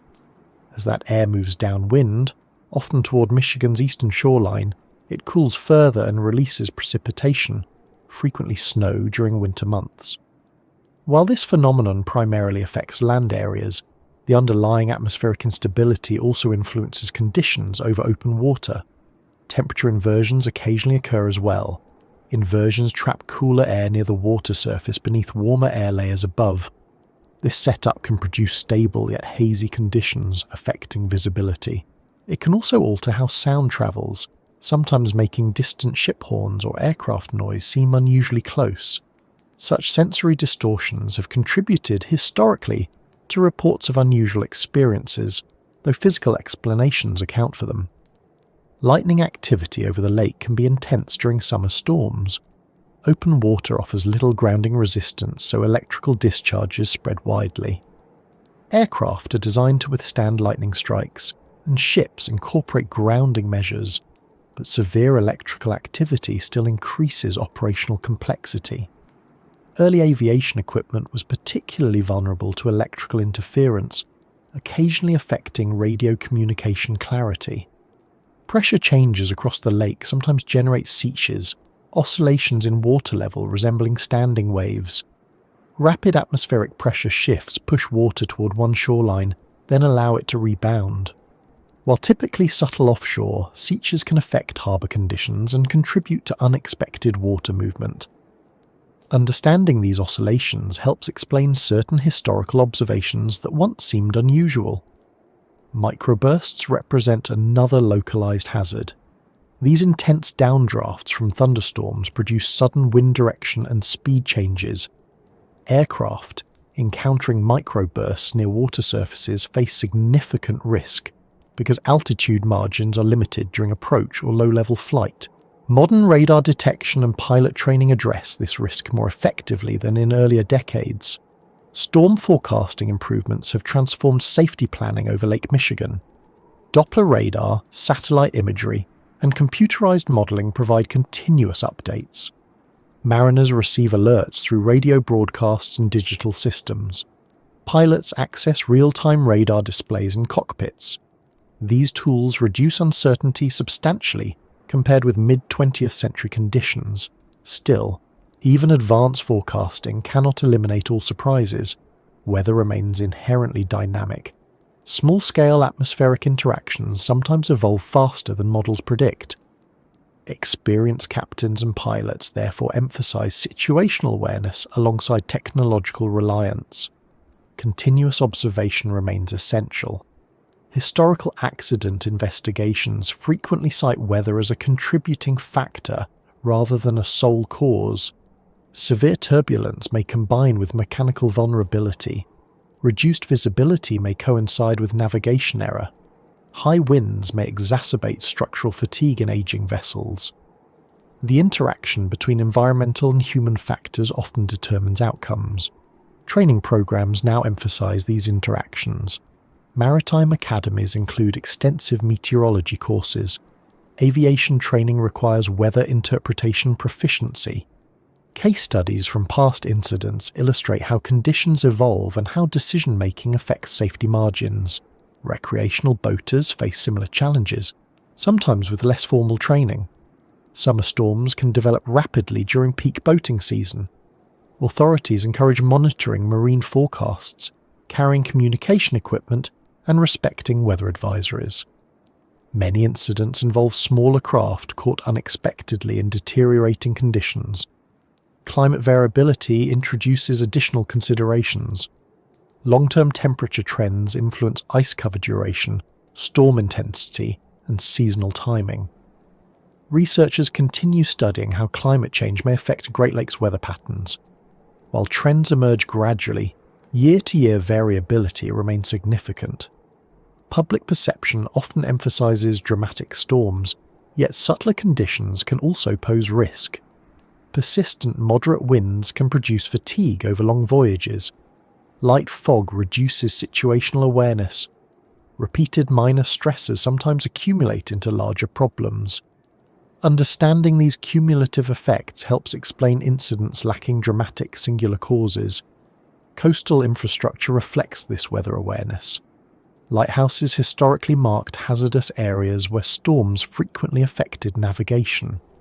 Modern electronic aids supplement these visual markers. Harbour design incorporates breakwaters positioned to reduce wave impact during prevailing wind directions. Aviation routing similarly adapts to weather patterns. Flight planners adjust altitudes and paths based on storm forecasts. Alternate airports remain identified in case diversions become necessary. Continuous communication with air traffic control supports flexible decision-making. Despite technological advances, respect for the lake's weather persists among professionals. Mariners often speak of the lake as requiring attention rather than fear. Pilots treat crossings as routine, yet remain alert to changing radar displays. This balanced perspective reflects experience accumulated over generations. Understanding these meteorological dynamics helps clarify how sudden storms and hidden weather dangers contributed historically to incidents associated with the Michigan Triangle. It also highlights how improvements in forecasting, communication, and training have reduced uncertainty without eliminating the lake's natural variability. As environmental factors become clearer, attention naturally shifts toward how navigation methods themselves evolved in response to such conditions, because the tools people use to find their way across water or through the air often determine how effectively they handle weather challenges, and that progression connects closely with the period before satellite navigation transformed travel across regions like Lake Michigan. Before satellite navigation became routine, finding one's way across large bodies of water like Lake Michigan depended on a mixture of instruments, observation, experience, and sometimes educated guesswork. Modern travelers often forget how recent GPS technology actually is. Continuous satellite positioning did not become widely available for civilian use until the late 20th century. Prior to that, Both maritime and aviation navigation involved multiple imperfect systems working together. Most of the time, those systems worked well enough, but under certain conditions, especially at night or during poor weather, even skilled navigators could find themselves uncertain about their exact location. For sailors on Lake Michigan during the 19th and early 20th centuries, the compass served as the primary directional tool. A magnetic compass aligns with Earth's magnetic field, indicating north. This sounds straightforward, but magnetic north does not perfectly match geographic north. The difference, called magnetic variation, changes gradually over time and varies by location. Navigators needed updated charts showing local variation to correct compass readings accurately. If charts were outdated or if the navigator misapplied the correction, small errors accumulated over distance. Visual navigation supplemented compass use whenever visibility allowed. Captains identified shoreline landmarks, lighthouse beams, harbour lights, and distinctive coastal features. During daylight, dunes, cliffs, or city skylines provided reference points. At night, lighthouse flash patterns helped identify location. Each lighthouse used a specific timing sequence so navigators could distinguish one from another. However, fog, storms, or darkness without visible lights removed these cues completely. Dead reckoning formed another core technique. This method involves calculating current position based on a previously known position, estimated speed, direction travelled, and elapsed time. Speed estimates came from log lines dragged through the water, or later from mechanical instruments. Direction came from compass headings. Time was tracked using ship chronometers. Dead reckoning works reasonably well over short distances, but small measurement errors compound over longer periods. After several hours without visual confirmation, positional uncertainty could grow significantly. Celestial navigation offered another solution when skies were clear. Mariners used sextants to measure angles between celestial bodies, usually the sun, moon, or stars, and the horizon. Combined with precise timekeeping, these measurements allowed calculation of latitude and sometimes longitude. The method required training, clear skies, and stable observation conditions. Rough seas or cloud cover often made celestial observations impractical. Aviation navigation followed similar principles during its early decades. Pilots initially relied heavily on visual landmarks, a method known as pilotage. Rivers, railroads, highways, and city lights provided orientation. Over water, those references disappeared. Pilots crossing Lake Michigan depended more heavily on compass headings, estimated airspeed and timing, essentially aerial dead reckoning. Wind drift complicated matters further. Crosswinds pushed aircraft off course subtly, unless corrected continuously. Radio navigation aids began appearing in the early 20th century. Non-directional beacons transmitted radio signals that aircraft receivers could detect. Pilots determined bearing relative to the beacon by interpreting signal strength and direction. Later systems, such as VOR, very high-frequency omnidirectional range, improved accuracy. These aids required ground infrastructure and had limited range, particularly over open water. Marine radio direction finding developed in parallel. Ships used radio signals from coastal stations to estimate position. Equipment accuracy varied, and signal interference occasionally affected readings. Atmospheric conditions sometimes altered radio wave propagation, producing misleading indications. Operators learned to interpret such anomalies through experience. Charts themselves represented another variable. Early lake charts were based on surveys conducted with limited technology. Depth soundings, shoreline measurements, and hazard identification improved gradually. Revisions occurred periodically, but distribution delays meant some navigators worked with outdated information. Today's electronic charts update continuously, but earlier mariners often relied on printed editions for extended periods. Timekeeping accuracy played a surprisingly critical role. Determining longitude precisely requires knowing exact time relative to a reference meridian. Marine chronometers provided that reference, but they required careful maintenance. Temperature changes, mechanical wear, and human handling affected accuracy. Aviation timekeeping faced similar challenges before modern digital systems. Night navigation presented particular difficulties. Without visual landmarks, navigators relied almost entirely on instruments. Human perception changes at night. Depth perception weakens, and horizon visibility decreases. Over water, the absence of terrain lighting creates uniform darkness that can disorient both pilots and sailors. Instrument interpretation becomes essential, yet instruments themselves require calibration and trust. Fog amplified these challenges significantly. Compass navigation continued, but without visual confirmation, uncertainty increased.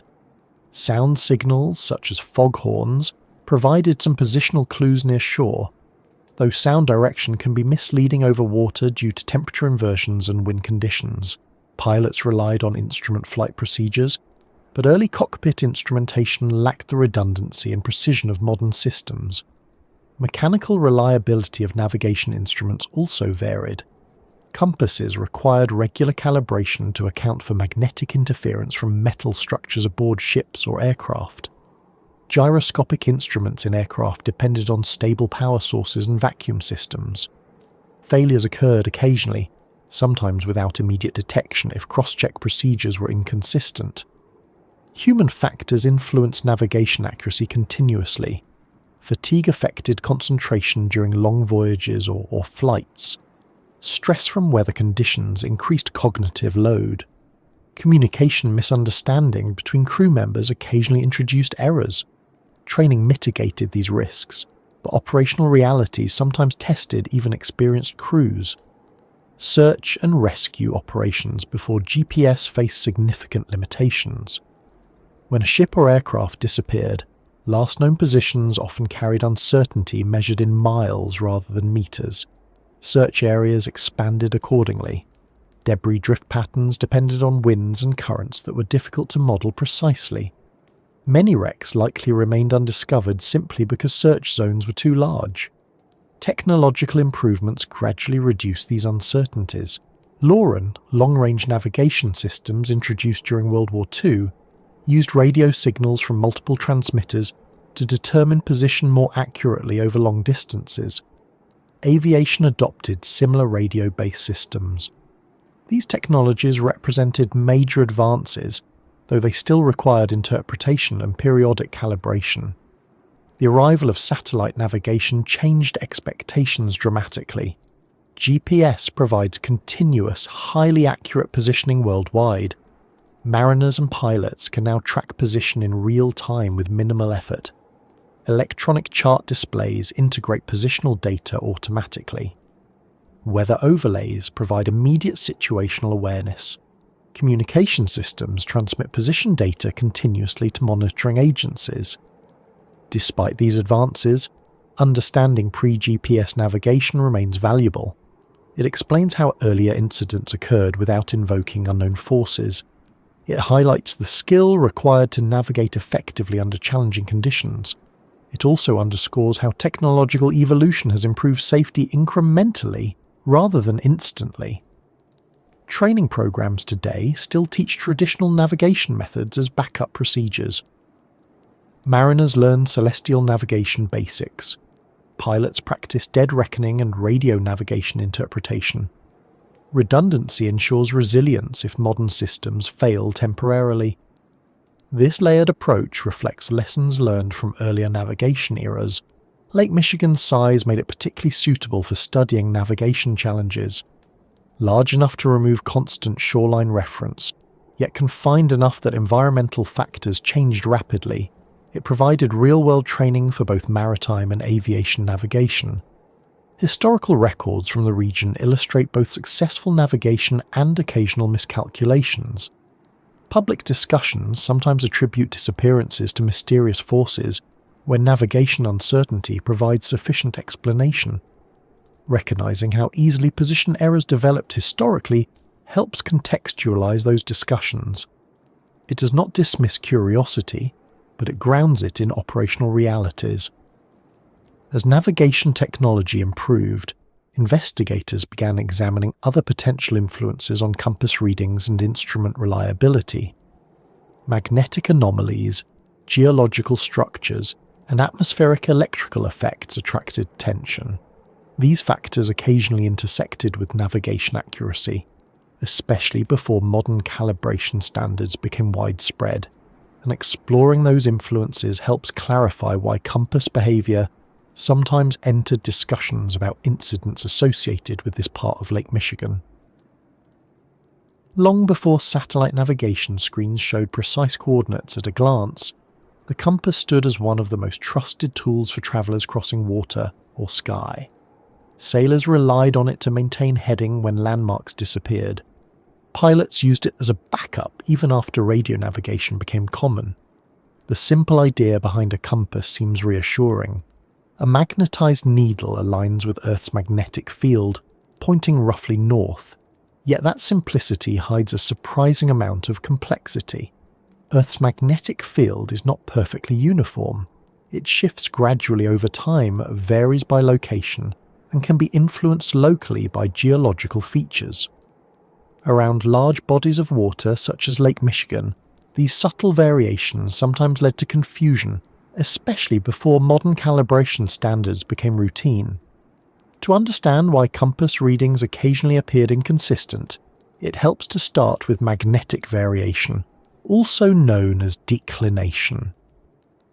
Geographic north, the direction toward the planet's rotational axis, differs from magnetic north, the direction a compass needle points. This difference changes depending on where you stand on Earth. Navigational charts include correction values so sailors and pilots can adjust readings accordingly. These values are updated periodically because Earth's magnetic field drifts slowly over decades. Using outdated charts meant applying incorrect corrections, which introduced positional errors that grew over distance. Lake Michigan lies in a region where magnetic declination has changed noticeably over the past century. Earlier navigators working with older data occasionally applied corrections that no longer matched current conditions. The difference might seem small, perhaps a degree or two, but over long distances even minor angular errors translate into miles of positional deviation. When visibility was poor and no shoreline references were available, such errors could go unnoticed until arrival times failed to match expectations. Local magnetic anomalies add another layer. Certain rock formations contain iron-rich minerals capable of slightly distorting magnetic fields in their vicinity. Geological surveys around parts of the Great Lakes have documented such variations. These anomalies are generally mild and well mapped today. Earlier mariners sometimes encountered them without prior knowledge, especially before comprehensive geophysical mapping became widespread. A compass behaving differently than expected could create uncertainty, particularly during already stressful conditions like storms or heavy fog. Ships themselves sometimes introduced magnetic interference. Metal hulls, cargo loads containing iron, and onboard electrical systems all influence local magnetic environments. To compensate, vessels undergo a process called compass swinging, where technicians measure deviations at various headings and create correction tables specific to that vessel. Regular recalibration ensures accuracy. In earlier periods, such maintenance might not have occurred as consistently, especially on smaller vessels or during busy shipping seasons. Aircraft face similar issues. Cockpit instruments include magnetic compasses and gyroscopic heading indicators. Electrical wiring, metal airframes, and onboard equipment all create potential interference sources. Aviation maintenance procedures address these factors carefully, yet earlier aviation technology lacked some modern stabilization features. Pilots therefore cross-checked multiple instruments regularly to confirm heading accuracy. Atmospheric conditions sometimes influence magnetic perception indirectly. Solar activity, particularly geomagnetic storms triggered by solar flares, can disturb Earth's magnetic field temporarily. These disturbances occasionally affect radio communication and navigation equipment. While most effects are minor, periods of strong solar activity have historically produced unusual instrument behaviour. Modern monitoring networks track such events closely, providing alerts to aviation and maritime operators. Another phenomenon, occasionally mentioned in discussions about compass confusion, involves lightning. Intense electrical activity generates temporary electromagnetic fields. Although brief, these fields can disrupt sensitive equipment momentarily. Pilots flying near thunderstorms sometimes report instrument flickers or transient anomalies. Ships equipped with older electronic systems experience similar effects historically. These occurrences are explainable through electromagnetic physics rather than unknown forces. Temperature also affects magnetic instruments subtly.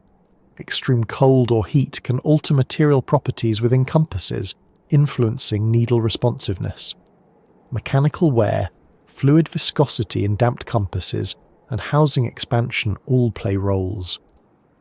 Maintenance procedures account for these variables today, but earlier equipment occasionally displayed inconsistent behaviour under challenging environmental conditions.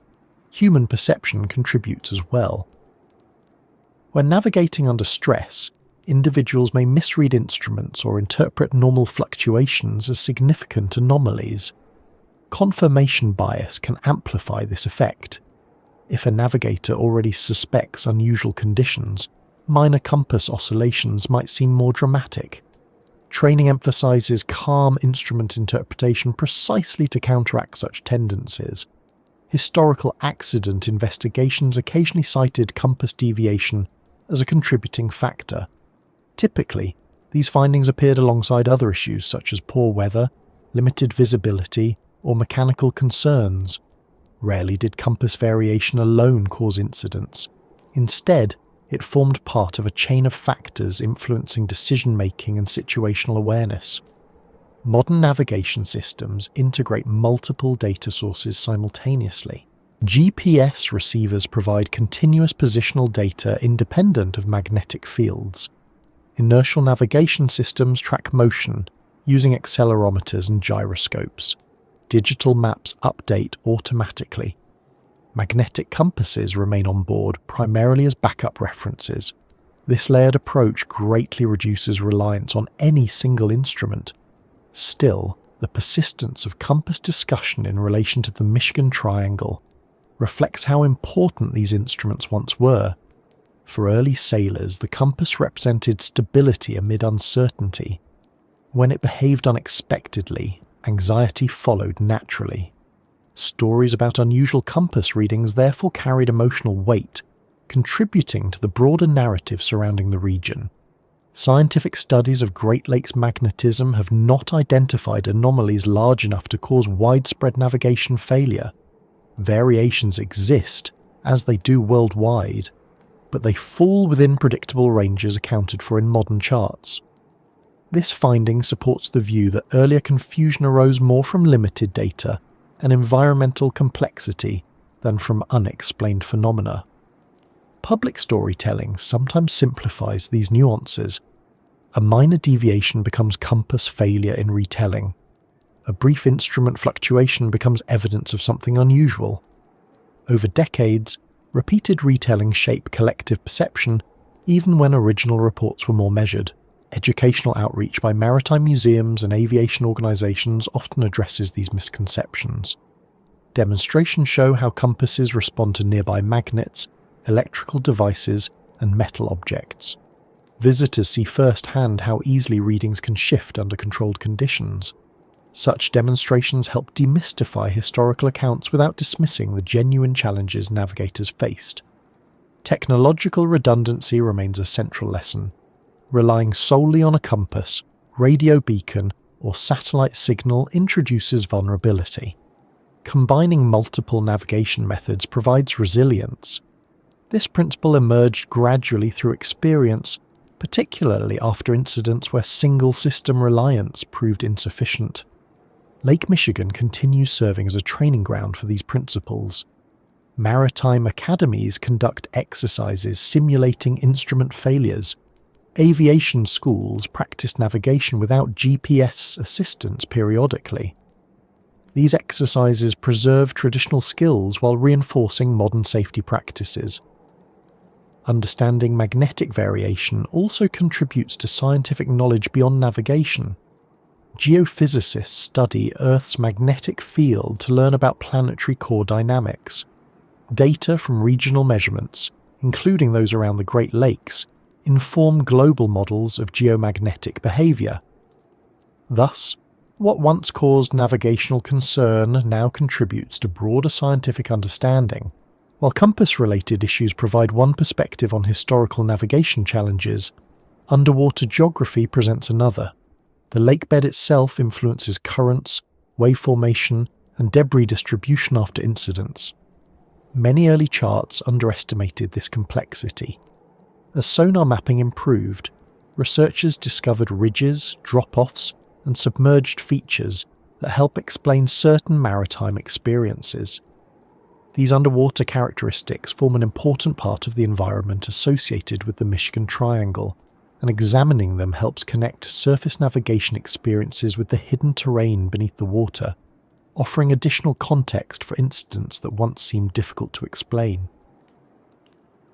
When people picture Lake Michigan from the shore, the water often appears smooth and uncomplicated, a wide surface stretching toward the horizon with no obvious obstacles.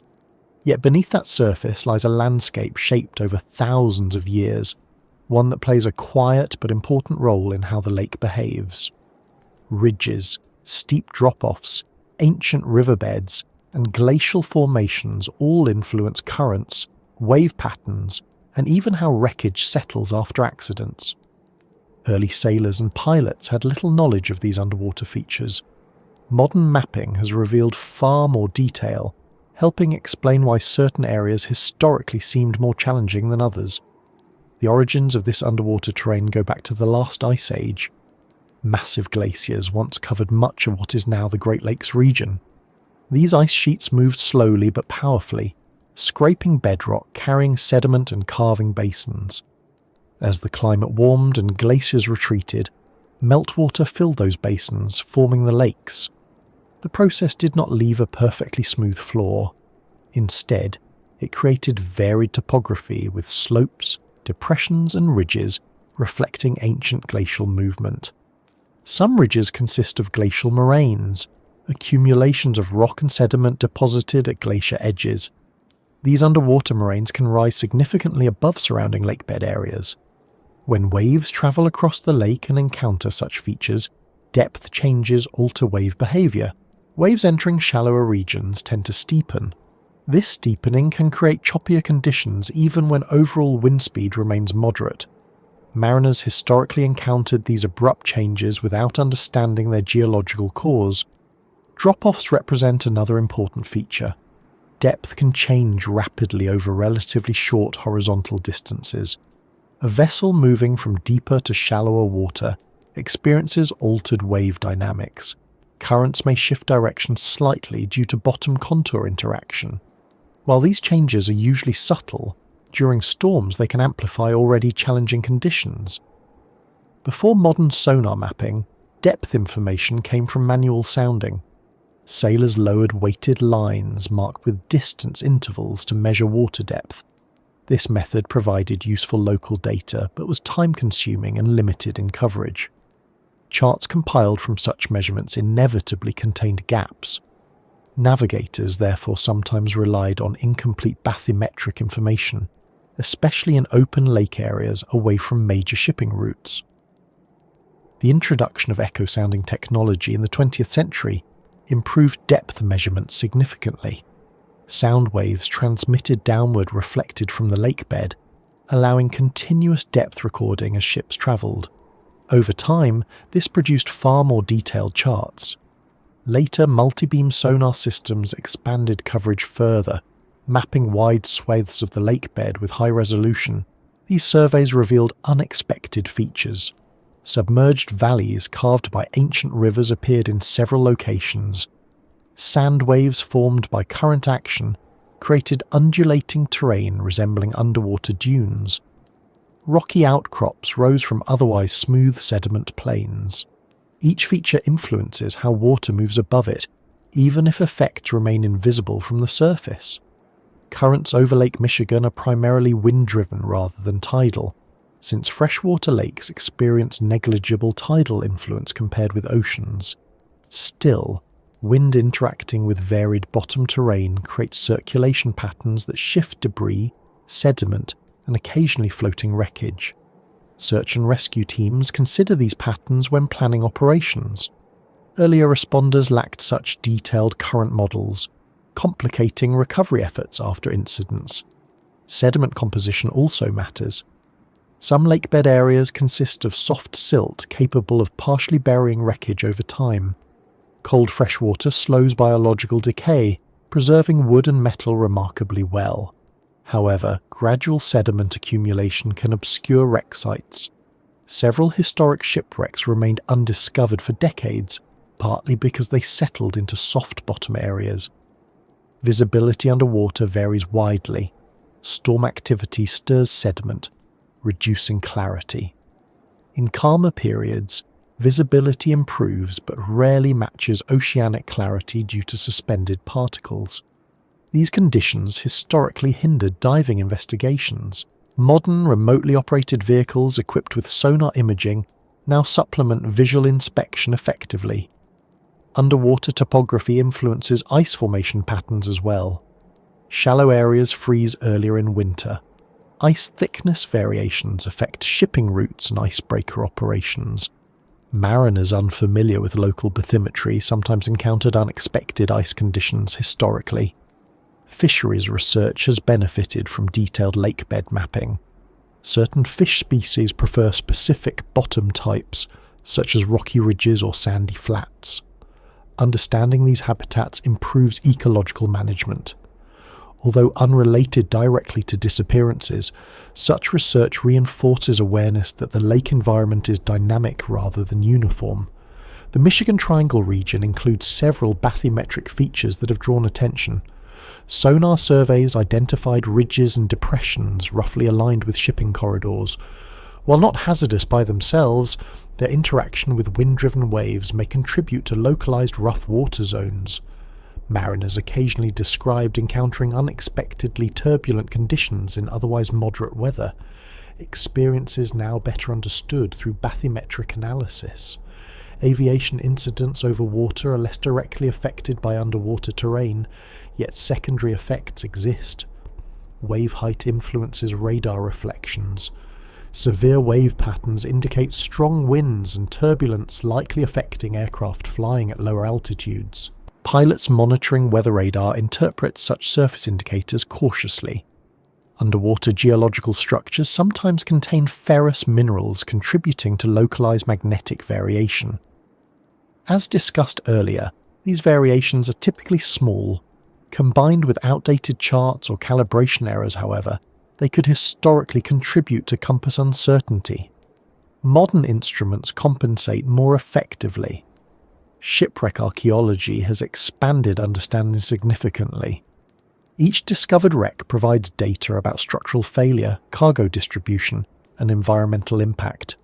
Some wrecks initially attributed to mysterious causes later showed clear storm damage or collision evidence once examined directly. These findings gradually refine historical interpretation. Technological advances continue improving lakebed knowledge.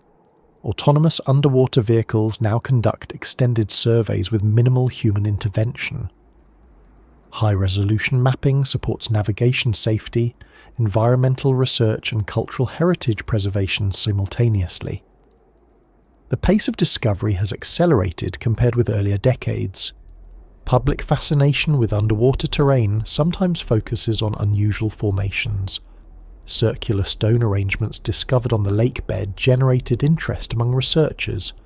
Most geological explanations involve natural processes or ancient shoreline features formed when lake levels differed. Still, such discoveries attract attention because they reveal how much remains hidden beneath familiar waters. Search efforts for historic aviation incidents, including the previously discussed passenger flight disappearance, often rely on bathymetric data. Understanding likely debris drift paths combined with bottom contour modelling helps narrow search zones. Although not always successful, these methods improve efficiency compared with earlier broad area searches.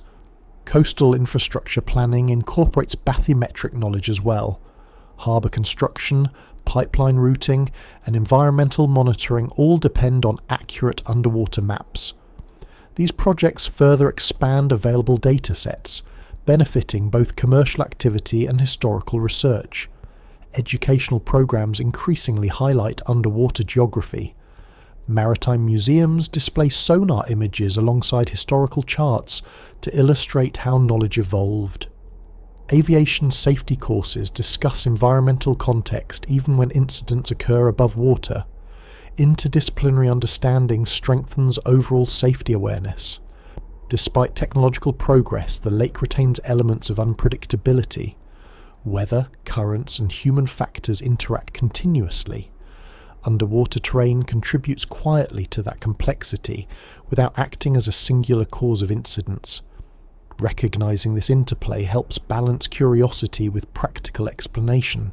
As research continues, attention sometimes shifts from natural formations to specific unusual discoveries beneath the lake's surface. Certain findings have prompted additional investigation because they do not fit immediately within expected geological patterns. These discoveries have added another layer to the broader narrative surrounding the region and naturally lead toward discussion of one particular underwater feature that has attracted ongoing interest among both scientists and the public. When conversations about Lake Michigan turn toward unusual discoveries beneath the surface, one finding tends to appear regularly. It is not a vanished ship or a missing aircraft this time, but a formation detected on sonar that sparked both scientific curiosity and public speculation. The so-called Lake Michigan Stone Circle sits deep underwater, far from casual observation, yet it has become one of those details people mention when discussing whether the lake might still hold surprises. Understanding how it was discovered, what researchers think it represents, and why it attracted so much attention helps place it in proper context without overstating its mystery. The discovery happened during a sonar survey conducted by underwater archaeologists in the early 2000s. Researchers were scanning sections of the lake bed primarily to locate historic shipwrecks. Side-scan sonar technology produces images by sending sound pulses downward and measuring their reflection from objects or terrain. The resulting images often reveal shapes invisible to traditional depth sounders. During one such survey, operators noticed a roughly circular arrangement of stones resting on the lake floor at a considerable depth. Initial reaction among the research team was cautious interest rather than excitement. Sonar images often show patterns created naturally by geological processes. Still, the arrangement appeared organized enough to justify closer examination. Follow-up dives using remotely operated vehicles provided clearer imagery. The stones formed a ring-like configuration, with individual rocks placed in a way that suggested deliberate positioning rather than random scatter. Depth plays an important role in interpreting this feature. The formation lies under water that was once dry land thousands of years ago. During the last glacial period, lake levels fluctuated significantly as ice sheets advanced and retreated. Shorelines shifted accordingly. Areas now submerged were once coastal plains or inland terrain. That historical perspective immediately offered a plausible explanation. If humans inhabited those earlier shorelines, they could have arranged stones for practical or ceremonial purposes before rising water submerged the site. Archaeological evidence from other Great Lakes regions supports this possibility. Paleo-Indian populations lived throughout the area after glaciers receded. They hunted large game, gathered resources, and established seasonal camps. Stone arrangements elsewhere have served purposes ranging from hunting blinds to navigation markers or ritual sites. The Lake Michigan Circle, if human-made, would fit within that broader prehistoric context. Researchers therefore approached the site scientifically. Samples of surrounding sediment were analysed to estimate when submergence occurred.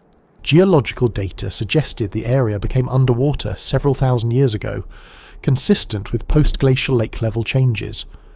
That timeline aligns with known human presence in the region, strengthening the interpretation that the stones could have been arranged before inundation. Public attention, however, often focuses less on geological chronology and more on visual impression. A circular stone formation underwater naturally invites comparison with well-known ancient sites elsewhere in the world. Media coverage occasionally emphasise those comparisons, sometimes using dramatic language. While such framing attracts interest, it risks overshadowing the straightforward archaeological explanation involving shifting shorelines and early human activity. One particular detail contributed to additional speculation. Some sonar images appeared to show a stone bearing markings resembling an animal figure. Interpretation of such markings remains cautious. Natural erosion, biological growth and imaging artifacts can produce shapes that resemble intentional carvings. Without direct physical examination and controlled lighting, definitive conclusions remain difficult. Researchers therefore avoid strong claims about symbolic imagery until more evidence becomes available. Access challenges complicate investigation. The site's depth requires specialised diving equipment or remotely operated vehicles. Visibility underwater varies, and sediment disturbance can obscure details quickly. Careful documentation requires multiple visits under stable conditions. Funding for such expeditions competes with other research priorities, so progress occurs gradually. From a geological standpoint, natural explanations for circular stone arrangements also exist. Freeze-thaw cycles during glacial periods can move rocks into patterned ground formations. Wave action along ancient shorelines can sort stones by size and weight, sometimes producing roughly circular accumulations. Researchers evaluate these possibilities alongside human agency when interpreting the site. Environmental preservation factors add another dimension. Cold fresh water slows biological decay. Objects submerged thousands of years ago sometimes remain relatively intact compared with similar artifacts exposed on land. That preservation potential makes Great Lakes archaeology particularly valuable for understanding prehistoric human activity. The stone circle, whether natural or human-made, contributes data to that broader field.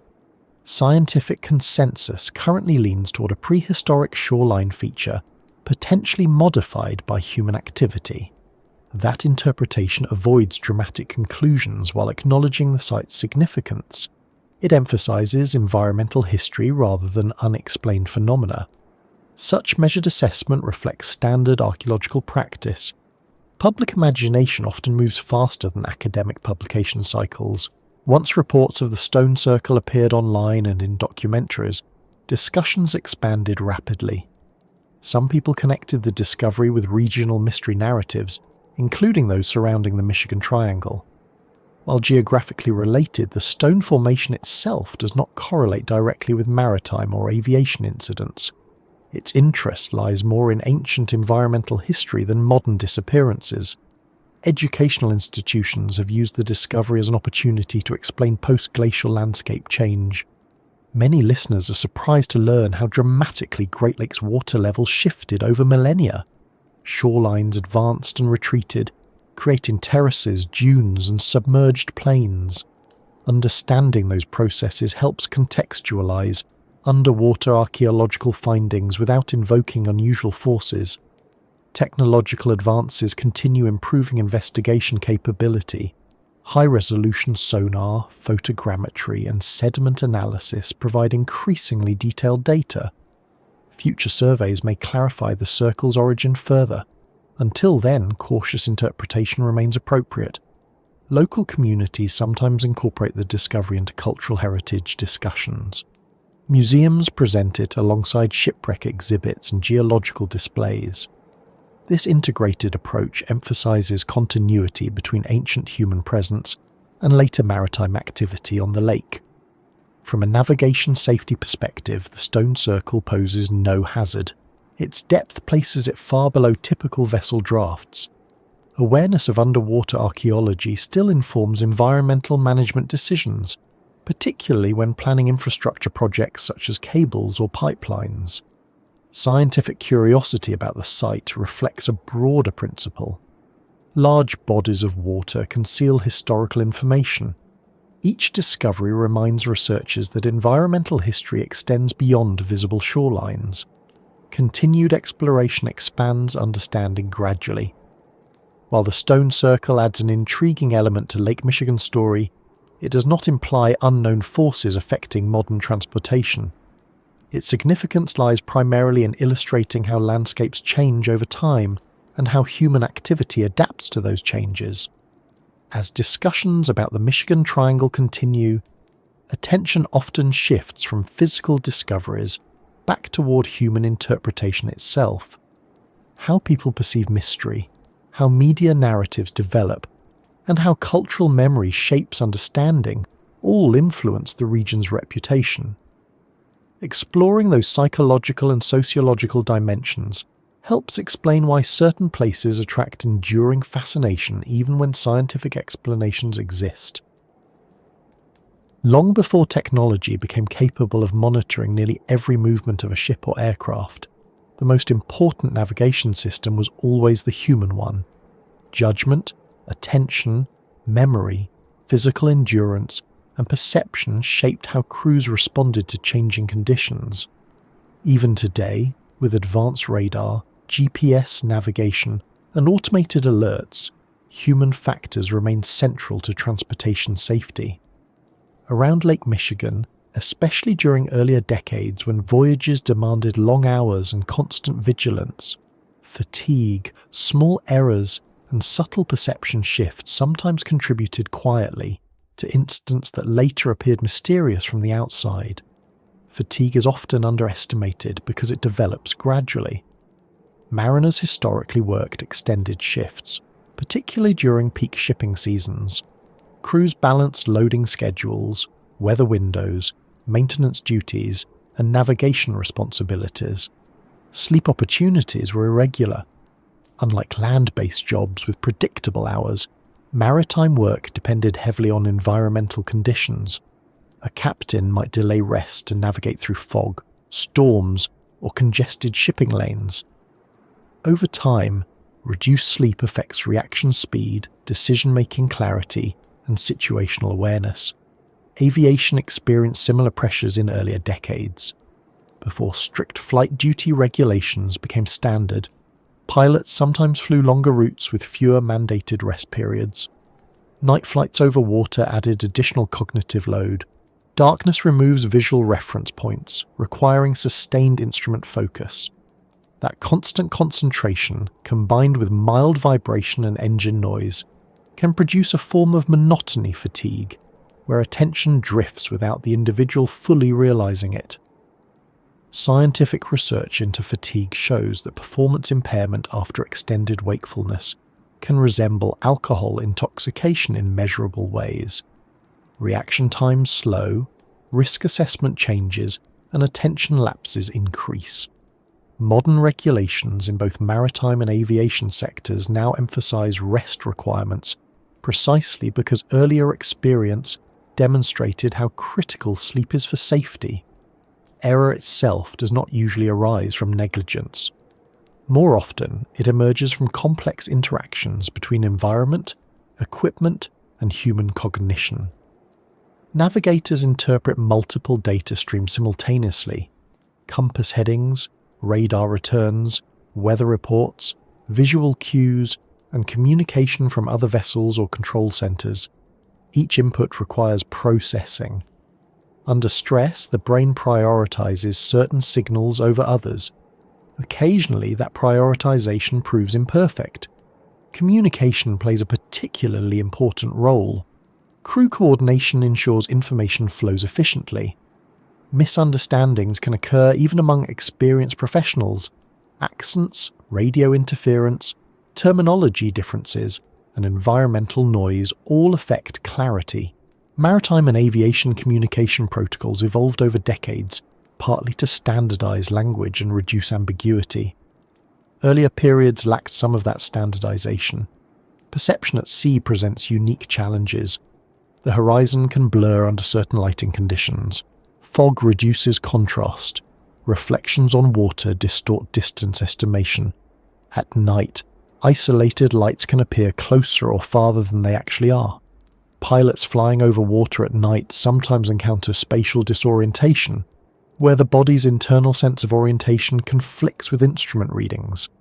Training emphasizes trusting instruments over sensation, yet instinct remains powerful. Temperature and weather conditions influence perception subtly as well. Cold environments reduce tactile sensitivity and dexterity. Heat contributes to dehydration and reduce concentration. Wind noise and vibration increase cognitive load. These physical factors accumulate gradually, sometimes without immediate awareness. Expectation shapes perception too. If a navigator anticipates clear conditions but encounters unexpected fog, the initial reaction may involve brief disbelief or delayed response. Conversely, expecting trouble can heighten sensitivity to minor irregularities. Psychologists refer to this as expectation bias. It influences how ambiguous sensory information is interpreted. Historical accident reports frequently mention situational awareness loss, a phrase describing moments when individuals lose accurate understanding of their environment. This does not imply incompetence. Complex systems occasionally overwhelm even experienced operators. Recognition of this phenomenon led to improved training methods emphasizing teamwork, cross-checking, and redundancy. Automation introduced additional considerations. Modern navigation systems reduce manual workload, which generally improves safety. However, excessive reliance on automation can create complacency. If operators assume systems will always function perfectly, they may react more slowly when anomalies occur. Training now emphasizes maintaining manual skills alongside automated system use. On Lake Michigan specifically, environmental monotony can affect attention. Long stretches of open water provide limited visual variation. Without shoreline landmarks, navigation relies heavily on instruments. Monotonous conditions sometimes encourage mental drift, particularly during calm weather. Mariners describe this as sea hypnosis, though the term is informal. It reflects reduced vigilance rather than any altered state. Noise patterns aboard ships and aircraft also influence alertness. Constant engine hum becomes background over time. Sudden changes in that sound often trigger attention shifts. Earlier vessels lacking sophisticated acoustic insulation exposed crews to continuous noise, contributing to fatigue and communication difficulty. Lighting conditions affect circadian rhythms. Night operations disrupt natural sleep cycles. Exposure to artificial light during overnight flights or voyages alters hormone regulation associated with sleepiness and alertness. Modern lighting design attempts to mitigate these effects, but earlier crews had fewer such accommodations. Decision pressure constitutes another human factor. Economic incentives sometimes encourage maintaining schedules despite deteriorating conditions. Shipping contracts, passenger expectations, and operational efficiency goals all exerted influence. Most captains and pilots prioritize safety, yet subtle pressure can shape decisions, particularly when conditions appear manageable initially. Training evolution reflects lessons learned from these factors. Crew resource management programs in aviation emphasize communication, shared responsibility, and cross-checking. Maritime bridge team management follows similar principles. These programs aim to distribute cognitive load across team members rather than concentrating responsibility solely on one individual. Technological improvements assist but do not eliminate human involvement. Radar provides environmental awareness, but interpretation still requires judgment. GPS offers precise position, yet route planning remains a human decision. Weather forecasts guide choices, but pilots and captains decide how to respond. Historical incidents around the Michigan Triangle often illustrate multiple factors interacting. Weather changes combined with fatigue, instrument interpretation challenges, and communication limitations created complex situations. From outside, these incidents sometimes appeared mysterious because observers lacked access to full operational context. modern accident investigation focuses heavily on human factors analysis. Investigators examine work schedules, communication transcripts, training records, and environmental conditions alongside mechanical evidence. This holistic approach improves understanding and informs safety improvements. Public perception sometimes favours dramatic explanations over human factors because human error feels less satisfying narratively. A mysterious force sounds more compelling than fatigue-induced misjudgment. Yet recognising human vulnerability often leads to more practical safety enhancements. Education initiatives now highlight these realities. Maritime academies simulate fatigue scenarios. Aviation training includes spatial disorientation exercises. Such programs build awareness before individuals face real-world conditions. Lake Michigan continues serving as an operational environment where these lessons apply. Busy shipping lanes, variable weather, and heavy aviation traffic create realistic training contexts. Professionals operating there today benefit from accumulated historical knowledge. Acknowledging human factors does not diminish respect for those who experienced earlier incidents. On the contrary, it highlights the demanding conditions they faced with fewer technological supports. Their experiences contributed indirectly to modern safety standards. As understanding of human performance deepened, researchers began exploring how perception itself shapes memory of events. Stories about unusual experiences sometimes grow through retelling, influenced by psychological factors beyond the original occurrence. This intersection between perception, memory, and storytelling helps explain how certain regions develop reputations that persist even after practical explanations emerge. When people hear about a disappearance, whether it involves a ship, an aircraft, or even a lone traveller, attention naturally sharpens.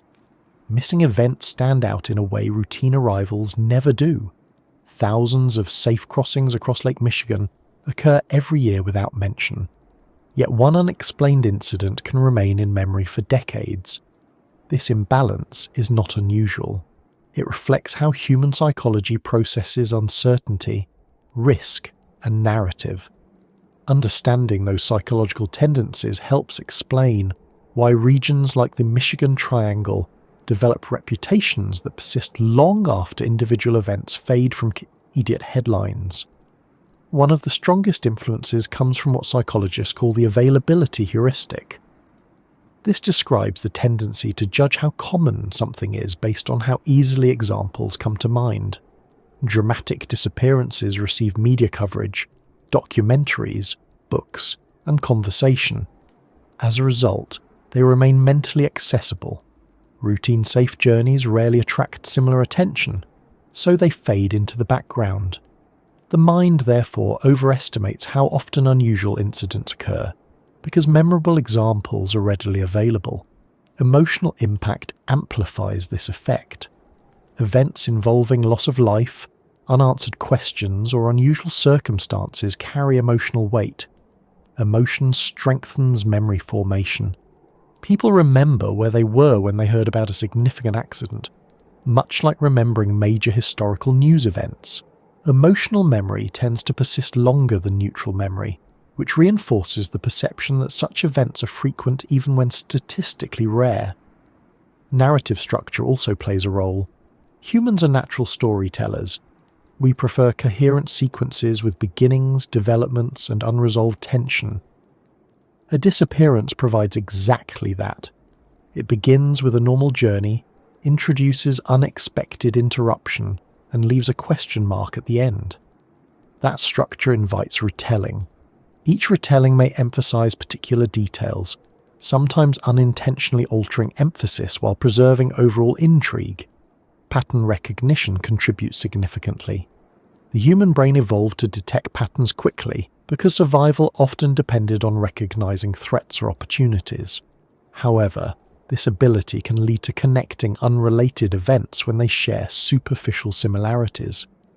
Several disappearances occurring within a geographic area, even decades apart, may feel connected despite differing causes. The mental pattern forms first. Detailed analysis often comes later. Uncertainty itself attracts attention. Situations lacking clear explanation create cognitive tension. Psychologists sometimes describe this as the need for closure. People feel more comfortable when events have identifiable causes. When explanations remain incomplete, curiosity persists. That curiosity sustains discussion long after the original event. Media framing influences perception further. Headlines emphasizing mystery attract readership. Visual imagery, dramatic narration, and selective detail presentation shape how audiences interpret events. Responsible reporting includes context and statistical perspective, but shorter formats sometimes prioritize immediacy over depth. Over time, repeated framing of incidents as mysterious reinforces that perception. Cultural context matters too. Regions develop collective identities partly through shared stories. Coastal communities often incorporate maritime lore into local culture. Aviation communities share professional anecdotes about challenging routes. These cultural elements preserve historical memory while shaping how new events are interpreted. Memory reconstruction adds another dimension. Human memory is not a fixed recording. Each recollection involves reconstruction influenced by current knowledge, emotion, and social context. Details may shift subtly over time. A routine storm becomes sudden and unprecedented in later retelling. Instrument fluctuations become complete failure. These changes usually occur unintentionally rather than deliberately. Social reinforcement strengthens such narratives. Conversations among friends, family, or colleagues validate shared interpretations. Agreement increases confidence even without additional evidence. Over generations, repeated storytelling can solidify perceptions into widely accepted regional folklore. Risk perception research shows that unfamiliar risks feel more threatening than familiar ones, even when statistical danger differs. Large open water environments feel unfamiliar to many people. Aircraft disappearances seem more unsettling than automobile accidents, despite the latter being statistically more common. This perception difference influences how attention is allocated. Another psychological factor involves ambiguity tolerance. Some individuals find unanswered questions uncomfortable and seek definitive explanations quickly. Others accept ambiguity more easily.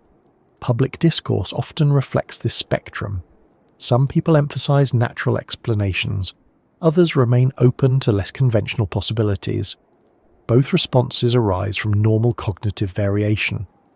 Educational background and professional experience influence interpretation as well.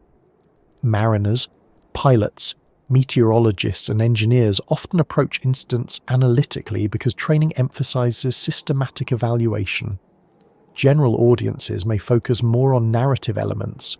Neither perspective is inherently superior, but they differ in emphasis. The concept of rarity bias also applies. Rare events attract disproportionate attention because they deviate from expectation. A routine crossing fits expectation and receives little notice. An unexpected disappearance violates expectation, triggering heightened cognitive processing. Temporal compression contributes subtly. Events spread across decades may feel clustered when remembered collectively. Without careful timeline consideration, people may perceive incidents as more frequent than they actually were. Historical research helps correct such impressions by placing events within accurate chronological context. Educational outreach attempts to balance curiosity with context. Museums, documentaries, and academic programs present both historical narratives and scientific explanations. This approach respects public interest while providing tools for critical evaluation. The psychological appeal of mystery also has positive aspects. Curiosity drives scientific investigation. Questions about unexplained events motivate research into weather patterns, navigation technology, and human performance. Many safety improvements originated from efforts to understand past incidents thoroughly. At the same time, maintaining perspective prevents unnecessary fear. Lake Michigan remains heavily traveled safely. Commercial aviation continues routine crossings. recreational boating thrives. Awareness of environmental conditions combined with modern technology supports safe operation. Community memory often evolves toward commemoration rather than mystery over time. Memorials, anniversaries, and educational programs honour those affected while focusing on lessons learned. This shift reflects maturation of collective understanding. Digital media has accelerated information dissemination dramatically. Online discussions allow rapid sharing of both accurate data and speculation. Critical evaluation skills become increasingly important in this environment. Reliable sources, peer-reviewed research, and official investigation reports provide grounding. Psychologists studying rumour formation note that uncertainty combined with importance increases rumour spread. Disappearances satisfy both conditions. Understanding this dynamic helps interpret how narratives develop, without assuming intentional exaggeration. Perception of control influences reaction as well. Events perceived as uncontrollable feel more threatening. Weather systems, mechanical failures, and environmental factors sometimes appear beyond individual control. Modern technology increases perceived control, which partly explains why earlier incidents seem more mysterious today. Ultimately, the psychology of mystery reflects normal human cognitive processes interacting with complex environments. Recognizing these processes does not remove interest in the Michigan Triangle. Instead, it provides tools for interpreting information thoughtfully. As psychological influences shape public perception, media portrayal often amplifies certain aspects while minimizing others. The emergence of the Michigan Triangle as a named concept owes much to how stories were presented in newspapers, books, and documentaries. Examining that media evolution helps clarify how a series of independent events gradually became associated with a specific geographic identity, setting the stage for broader cultural recognition of the region. For many years, incidents on Lake Michigan were reported individually. A ship delayed, an aircraft missing, debris found along a shoreline. Newspapers covered them much the same way other transportation accidents were covered across the country. There was concern, sometimes speculation, and eventually official investigation reports. Yet the idea that these events formed part of a single geographic mystery did not appear immediately.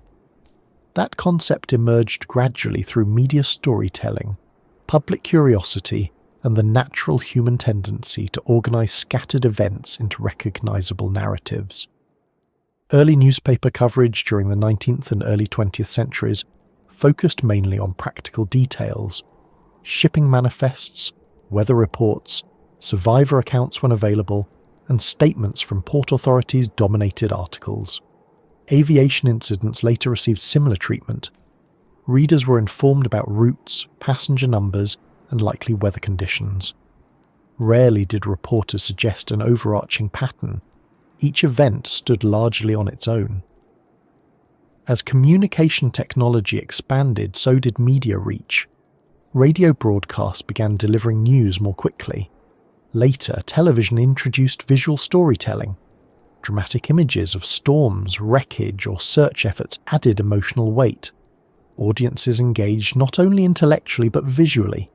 This shift did not create mystery, but it intensified emotional connection to events that previously might have felt distant. The naming of geographic mystery zones became more common during the mid-20th century. The Bermuda Triangle concept gained popularity through books, magazine articles, and television programs emphasizing unexplained disappearances in the Atlantic Ocean. That narrative structure proved compelling. A defined area, repeated incidents, unanswered questions. Once that framework entered public awareness, writers naturally looked for similar patterns elsewhere. Lake Michigan provided material for such comparison.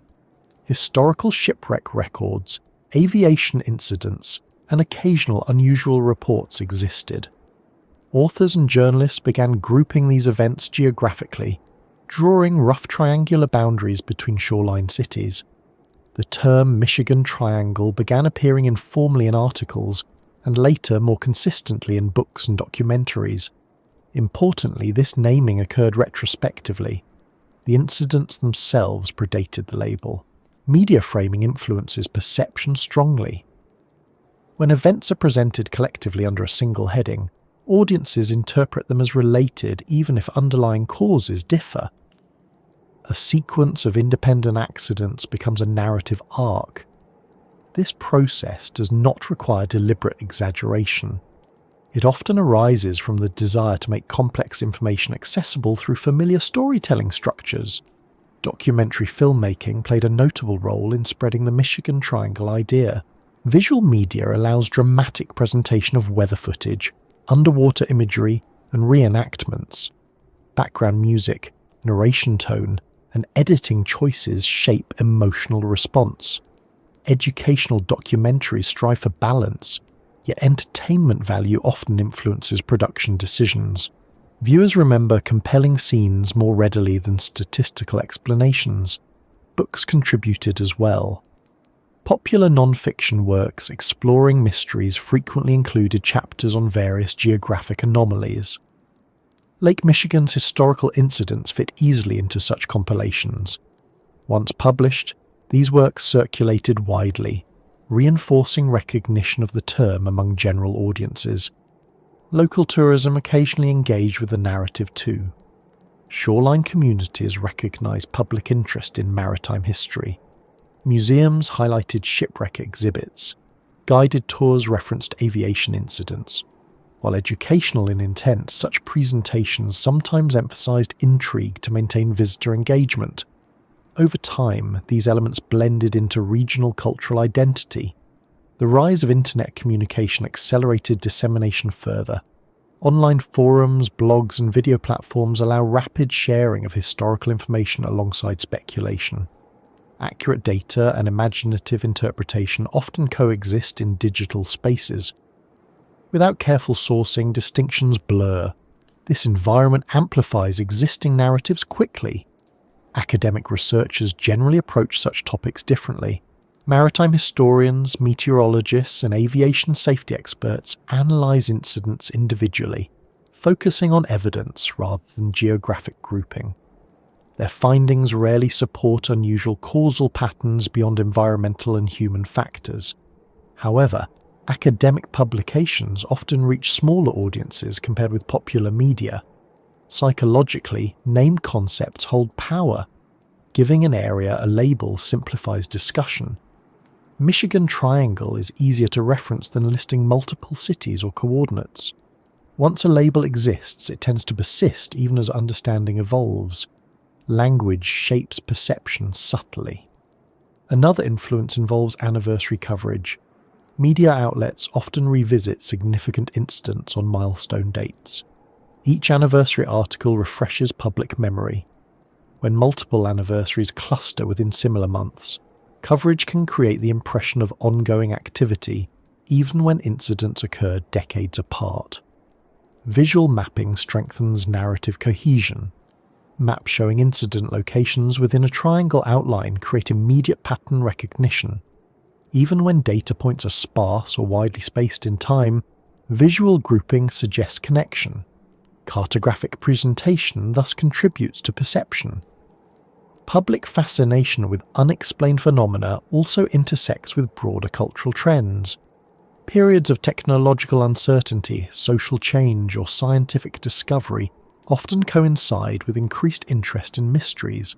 During such times, stories about unusual regions resonate more strongly. Educational institutions sometimes address these narratives directly. Courses in media literacy examine how framing influences interpretation. Case studies include geographic mystery zones as examples of narrative construction. Students learn to evaluate sources, distinguish evidence from speculation, and appreciate the role of storytelling in shaping understanding. Responsible journalism continues emphasizing context. Many recent articles about the Michigan Triangle include statistical comparisons, environmental explanations, and expert interviews alongside historical narrative. This balanced approach reflects evolving standards in science communication. Community memory evolves gradually. Earlier generations might have emphasized mystery strongly. Later generations, familiar with technological advances and environmental science, often interpret incidents through practical lenses. Both perspectives coexist, reflecting cultural continuity. The persistence of the Michigan Triangle concept illustrates how media narratives endure.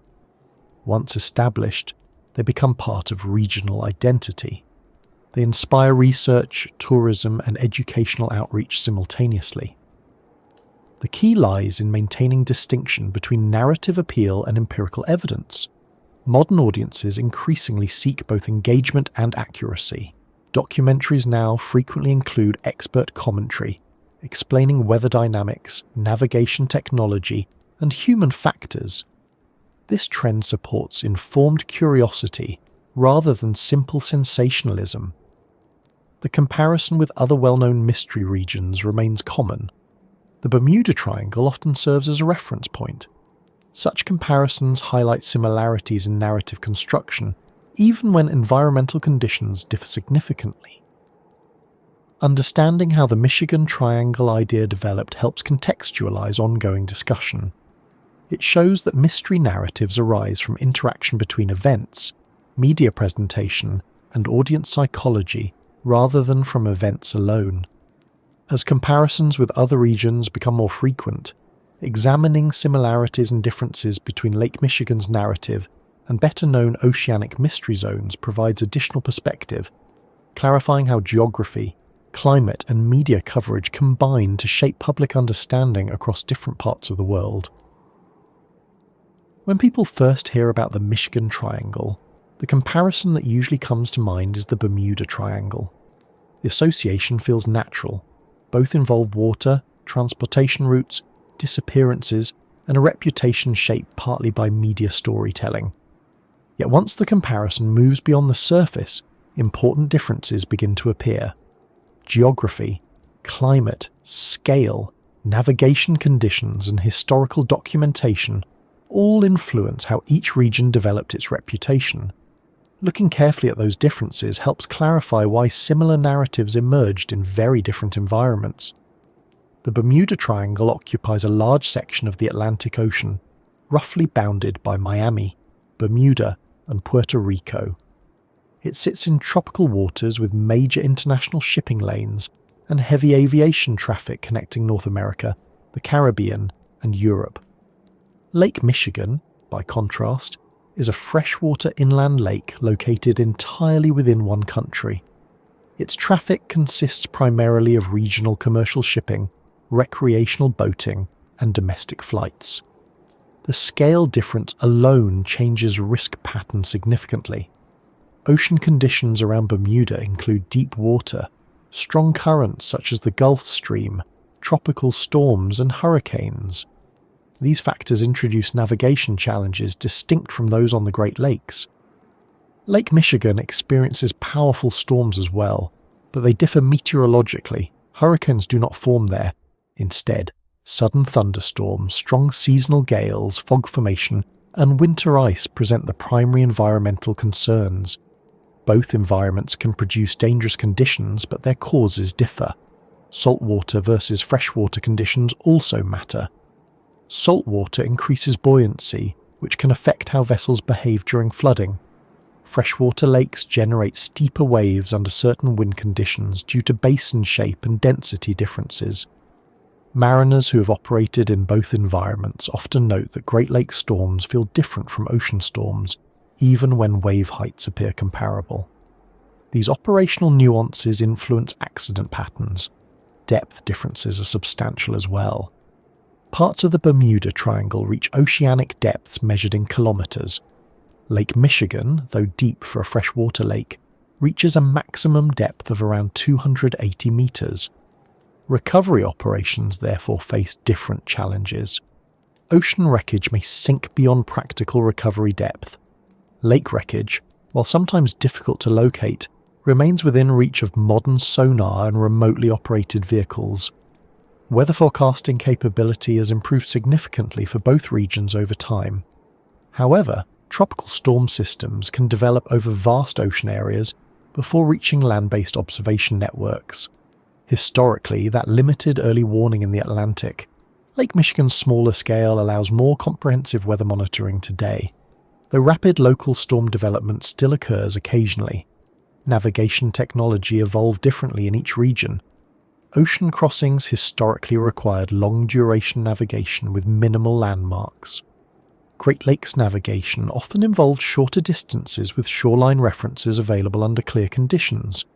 Both environments challenged navigators before GPS, but operational context differed. Cultural storytelling contributed strongly to both reputations. The Bermuda Triangle gained widespread attention during the mid-20th century through books, magazine articles, and television programs, highlighting unexplained disappearances. Authors often emphasized dramatic language and selective details. The Michigan Triangle narrative developed partly by analogy, applying a similar storytelling framework to regional incidents. Media amplification followed recognizable patterns. Once audiences became familiar with the Bermuda Triangle concept, they were more receptive to similar ideas elsewhere. Writers referencing Lake Michigan incidents sometimes framed them as a northern counterpart. This framing simplified explanation but occasionally overlooked environmental differences. Statistical analyses conducted over decades generally show no unusual accident rate in either region compared with other heavily travelled areas.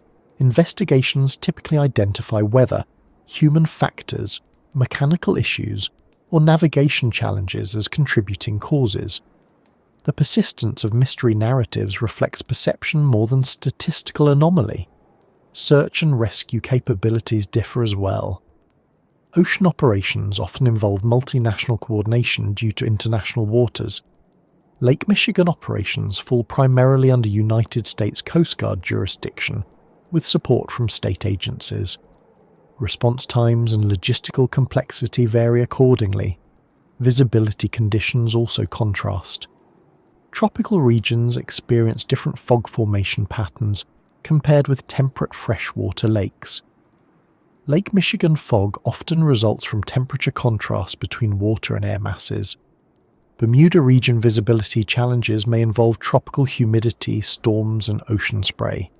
Each environment demands specialized operational awareness. Magnetic variation exists worldwide.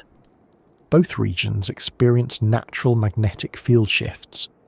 Earlier speculation sometimes suggested unusual magnetic anomalies in both triangles. Modern geophysical surveys generally find variations consistent with global norms rather than extraordinary local phenomena. Shipping traffic composition differs. Bermuda Triangle routes include large international cargo vessels, cruise ships, and transoceanic aircraft. Lake Michigan traffic includes bulk carriers transporting raw materials, ferries, fishing vessels, and regional flights.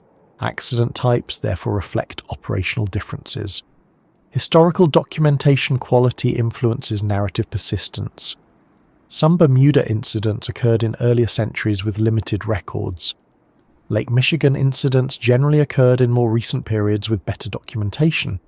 Even so, incomplete records occasionally allow speculation to persist in both contexts. Tourism marketing sometimes engages with mystery narratives. Caribbean tourism occasionally references Bermuda Triangle intrigue in entertainment contexts. Great Lakes communities sometimes highlight maritime history, including shipwreck museums. These activities generally emphasize education rather than sensationalism, though narrative appeal remains part of visitor interest. Scientific research in both regions focuses primarily on environmental understanding rather than mystery resolution. Oceanographers study Gulf Stream dynamics, hurricane formation, and marine ecosystems. Great Lakes researchers examine freshwater circulation, climate impacts, and ecological balance. These studies indirectly clarify conditions surrounding transportation incidents. Technological progress reduced uncertainty significantly. Satellite weather monitoring, global positioning systems, advanced radar, and digital communication transformed navigation safety. Incidents still occur, but explanations usually emerge more quickly than in earlier eras. Public perception evolves slowly. Cultural memory retains dramatic stories even after practical explanations become widely accepted. The Bermuda Triangle remains a popular cultural reference. The Michigan Triangle occupies a more regional niche but follows similar narrative patterns. Educational approaches increasingly emphasize critical evaluation. Schools and museums encourage examining primary sources, understanding environmental science, and distinguishing between anecdote and evidence. This approach supports informed curiosity rather than uncritical acceptance. Human fascination with mystery likely contributes to ongoing interest regardless of evidence. Unknown elements stimulate imagination. Stories about unexplained events invite discussion. That interest does not necessarily conflict with scientific understanding, but balance remains important. Both triangles illustrate how geography, environment, human activity, and media storytelling interact. Similar narrative structures arise in different contexts because human cognition responds consistently to uncertainty. Recognizing that consistency helps interpret new reports thoughtfully. Maritime and aviation professionals operating in either region typically focus on practical considerations. Weather forecasts, equipment maintenance, crew readiness, and operational planning dominate decision-making. Mystery narratives rarely influence professional procedures directly. Environmental stewardship represents another shared aspect. Protecting marine ecosystems in the Atlantic and freshwater ecosystems in the Great Lakes remains a priority. Research vessels, conservation programs, and regulatory frameworks operate independently of mystery discussions, but benefit from public interest generated partly by those narratives. Comparative analysis between regions also highlights the importance of context. A phenomenon meaningful in one environment may have different implications elsewhere. Applying lessons appropriately requires understanding local conditions rather than relying solely on analogy. As comparisons settle into perspective, attention often returns to the Michigan region itself. Investigations continue into specific incidents, environmental conditions, and technological improvements affecting safety. Each new study adds detail to an evolving understanding shaped by both history and modern research. From there, the discussion often moves toward what formal scientific investigations have concluded when examining the region directly. Because separating narrative tradition from systematic study helps clarify how much is known, how much remains uncertain, and how ongoing research continues refining that picture. As stories about the Michigan Triangle gained attention, scientists, maritime historians, aviation safety investigators, meteorologists, and geologists all approached the topic from a practical standpoint. Their goal was not to confirm mystery or dismiss curiosity, but to examine data carefully. Transportation incidents leave records, weather systems leave measurable traces, geological features can be mapped, human performance can be studied. Over time, these disciplines collectively built a clearer picture of what was actually happening across Lake Michigan, and that picture turned out to be complex, grounded in natural processes rather than anything outside established scientific understanding. One of the first areas researchers examined was accident statistics. Maritime agencies and aviation authorities maintain detailed incident databases. These include dates, locations, weather conditions, equipment information, crew experience, and investigation outcomes. When analysts compared Lake Michigan incidents with other heavily travelled waterways and flight corridors, they did not find unusually high disappearance rates once traffic density was considered. The number of incidents aligned with expectations for a region supporting intense commercial and recreational activity over many decades. Meteorological studies provided another layer of clarity. Researchers examined storm formation patterns across the Great Lakes using long-term weather data. They confirmed that Lake Michigan experiences rapid weather transitions more frequently than smaller lakes because of its size and orientation. Temperature gradients between water and air contribute to sudden fog formation and thunderstorms. These findings matched historical incident timelines, especially for maritime losses occurring during transitional seasons such as late autumn. Rather than unexplained forces, atmospheric dynamics accounted for most severe conditions. Oceanographic-style freshwater studies followed. Although Lake Michigan is not an ocean, similar principles apply to wave dynamics, currents, and thermal layering. Scientists mapped prevailing wind patterns, wave fetch distances, and current circulation models. These studies showed how certain areas consistently experience rougher conditions during particular wind directions. Historical shipping lanes often crossed those zones simply because they offered efficient routes between ports.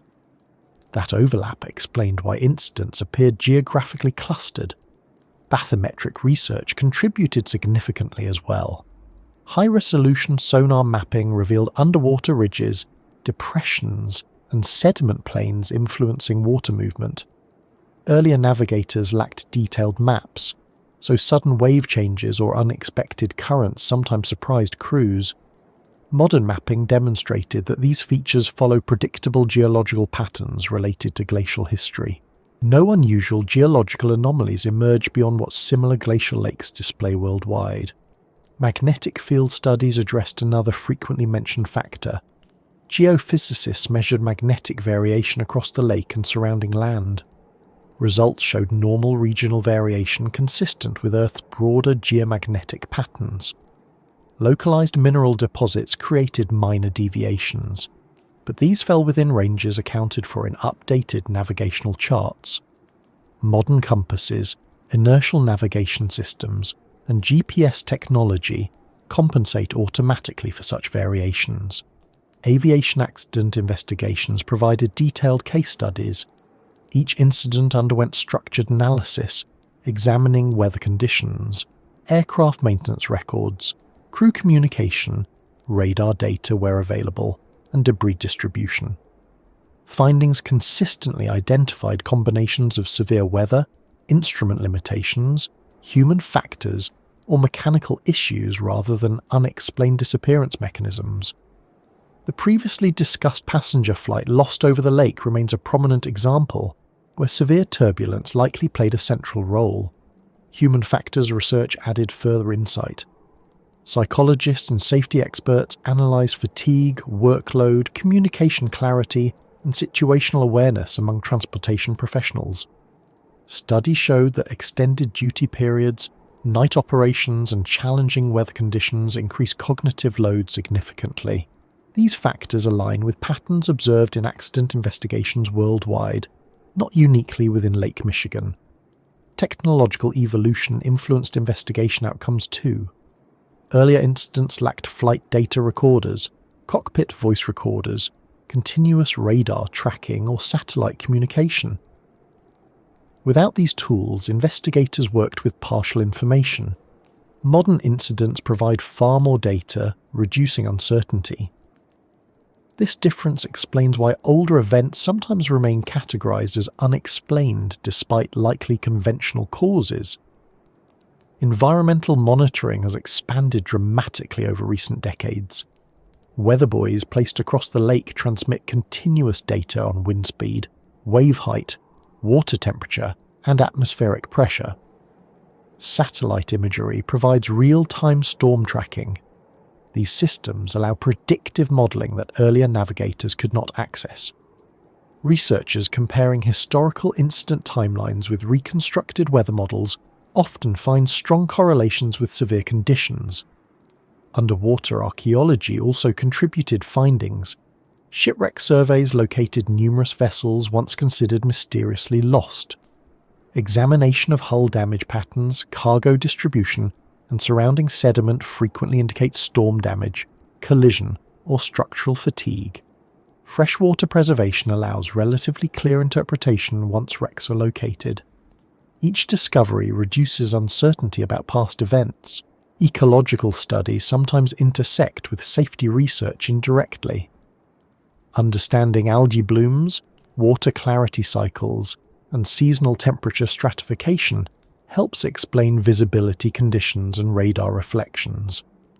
These environmental factors occasionally influence navigation decisions, especially for smaller vessels. Communication system reliability formed another research focus. Radio propagation studies examined how atmospheric conditions affect signal transmission over water. Temperature inversions and humidity layers can bend radio waves, occasionally causing reception anomalies. Modern digital systems handle such variability more effectively than earlier analog equipment, explaining improvements in communication reliability. Statistical modelling has become increasingly sophisticated. Analysts use probabilistic risk assessment methods, combining environmental, operational and human factors data. Results consistently indicate that incidents in the Michigan Triangle region fall within expected probability ranges for similar transportation environments globally. Public interest sometimes encourages researchers to communicate findings more openly. Universities around the Great Lakes host public lectures explaining weather dynamics, navigation technology, and historical context. Maritime museums include scientific interpretation alongside historical exhibits. This outreach helps bridge the gap between technical analysis and general curiosity. Despite extensive research, scientists acknowledge that not every detail of every incident can be reconstructed. Data limitations persist for older cases. Environmental conditions change over time. Absolute certainty remains rare in complex systems. Recognizing uncertainty without resorting to unsupported explanations reflects standard scientific practice. Technological advances continue improving understanding. Autonomous underwater vehicles survey previously inaccessible areas. High-frequency radar monitors surface currents. Machine learning models analyze weather data trends. Each development refines environmental knowledge incrementally. Collaboration across disciplines proves particularly valuable. Meteorologists, geologists, engineers, psychologists, and historians share data and perspectives. This interdisciplinary approach prevents narrow interpretation and supports comprehensive understanding. Importantly, professional investigators generally avoid framing the region as inherently mysterious. From a scientific perspective, Lake Michigan behaves as a large freshwater system influenced by known atmospheric, geological, and human factors. The triangle label remains primarily a cultural narrative rather than an operational classification. At the same time, researchers respect public curiosity.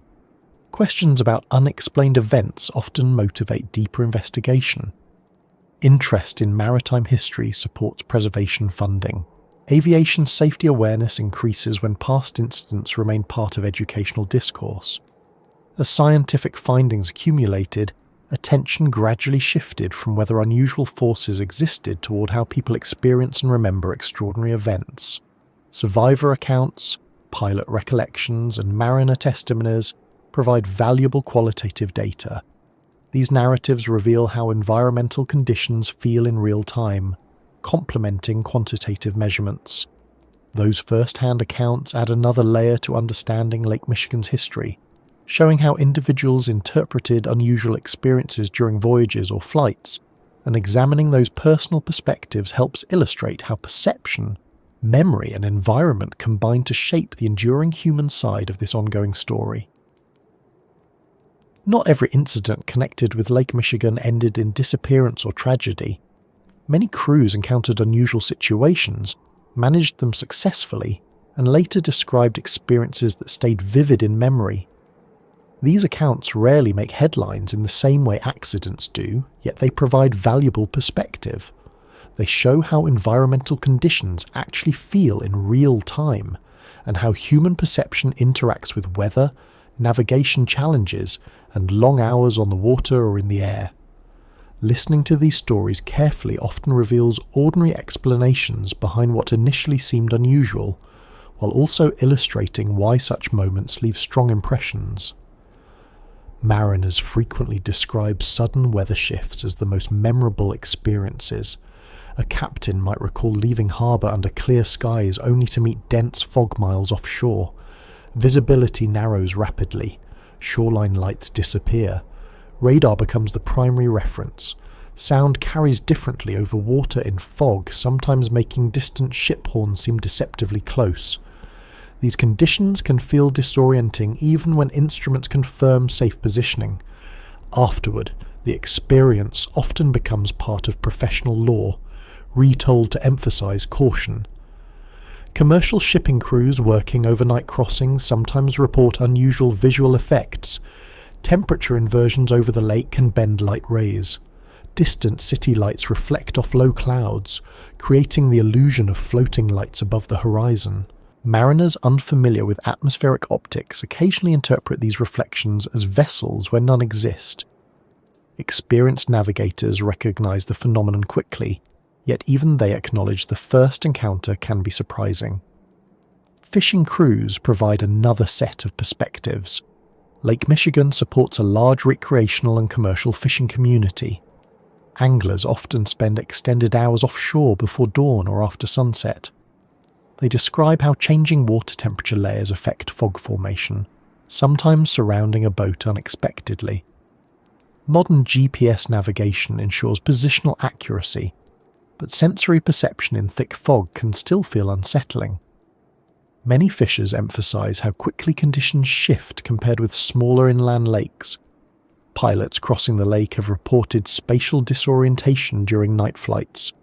Without visible terrain, the horizon can disappear entirely. Aircraft instruments provide reliable orientation, yet human inner-ear balance systems sometimes send conflicting signals. Training emphasizes trusting instruments over sensation. Pilots who have experienced this describe the importance of discipline in maintaining instrument focus. Such accounts help explain why early aviation incidents occasionally involved orientation challenges. Another frequently mentioned experience involves lightning over open water. Thunderstorms crossing the lake sometimes produce intense electrical activity visible across wide distances. Pilots describe seeing lightning illuminate entire cloud formations, while sailors recall sudden brightness reflecting off the water surface. Although visually striking, these events follow known meteorological patterns. Modern aircraft and vessels incorporate lightning protection measures, reducing operational risk. Ice navigation stories emerge mainly from winter shipping operations. Ice accumulation on decks and superstructures can occur rapidly during freezing spray conditions. Mariners describe constant monitoring to maintain vessel stability. Ice adds weight unevenly, requiring careful management. These experiences highlight environmental challenges unique to colder freshwater systems. Search and rescue personnel offer another perspective. Coast Guard crews regularly train and respond to distress calls. Their accounts emphasize preparedness rather than mystery. They describe coordinating with weather services, tracking drift patterns, and using advanced communication tools. Many rescues occur successfully because of rapid response and improved technology. These stories balance historical incidents by showing how safety systems function today. Recreational sailors sometimes report compass fluctuations or instrument anomalies. In many cases, subsequent inspection reveals nearby electronic devices, metal objects, or calibration issues affecting readings. Training materials now include examples illustrating how easily such interference occurs. Awareness reduces concern once the mechanism becomes understood. Acoustic phenomena occasionally appear in survivor accounts as well. Sound travels efficiently over water, particularly under certain atmospheric conditions.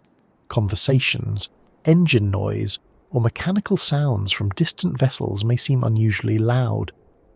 Mariners unfamiliar with this effect sometimes interpret it as proximity changes rather than sound propagation variation. Psychological responses during stressful conditions shape memory strongly. A storm that lasts 30 minutes may feel much longer while experienced directly. Afterward, recollection sometimes emphasizes intensity over duration. Psychologists studying memory formation note that emotional arousal enhances vividness, but not always chronological accuracy. Some accounts involve equipment malfunctions resolved quickly. Radio interference, radar clutter from heavy rain, or temporary GPS signal loss can occur. Modern redundancy ensures alternative systems remain available. Pilots and mariners trained in backup procedures usually resolve such situations calmly, yet the experience remains memorable. Stories from older generations highlight technological progress clearly. Mariners who worked before widespread GPS describe navigating primarily by compass, chart, and experience. They often express appreciation for modern systems while maintaining respect for traditional skills. Their recollections provide historical continuity. Cultural storytelling plays a role in how these experiences are shared. Informal conversations in harbours, aviation lounges, or fishing communities pass along cautionary tales.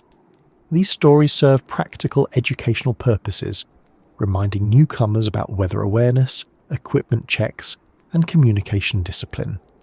Scientific researchers occasionally interview experienced mariners and pilots as part of safety studies. Qualitative data from these interviews complement quantitative measurements. Understanding how conditions feel subjectively helps improve training programs and safety communication. Environmental education initiatives incorporate such accounts too. Great Lakes Maritime Museums present oral histories alongside technical exhibits. Visitors gain both emotional connection and factual understanding. This approach supports balanced appreciation of lake history. Media coverage sometimes highlights unusual survivor experiences, though responsible reporting typically includes expert explanation. This balance prevents misunderstanding while maintaining narrative engagement. Technological advancements continue reducing risk. Enhanced radar resolution, digital weather modelling, automatic identification systems for vessels, and satellite communication all improve situational awareness. Survivor stories increasingly emphasize successful mitigation rather than unexplained events. Community resilience emerges as another theme. Shoreline towns maintain strong maritime traditions. Volunteer rescue groups, harbour masters, and local authorities coordinate closely with national agencies. Shared knowledge enhances safety culture. Educational outreach extends to recreational users. Boating safety courses emphasize weather monitoring, communication equipment, and emergency preparedness. Pilot training similarly stresses continuous situational awareness. As modern technology expands monitoring capabilities further, tracking systems now allow near-constant observation of vessel and aircraft movement. Radar networks, sonar surveys, and satellite tracking provide data unimaginable a century ago. These tools shape current understanding of transportation safety across Lake Michigan. With these technological systems in place, attention often shifts toward how modern monitoring actually works, and whether today's environment still presents the same level of uncertainty, because examining contemporary radar, sonar, and satellite tracking reveals how dramatically situational awareness has improved compared with earlier periods. By the late 20th century, transportation across large bodies of water entered a very different technological era.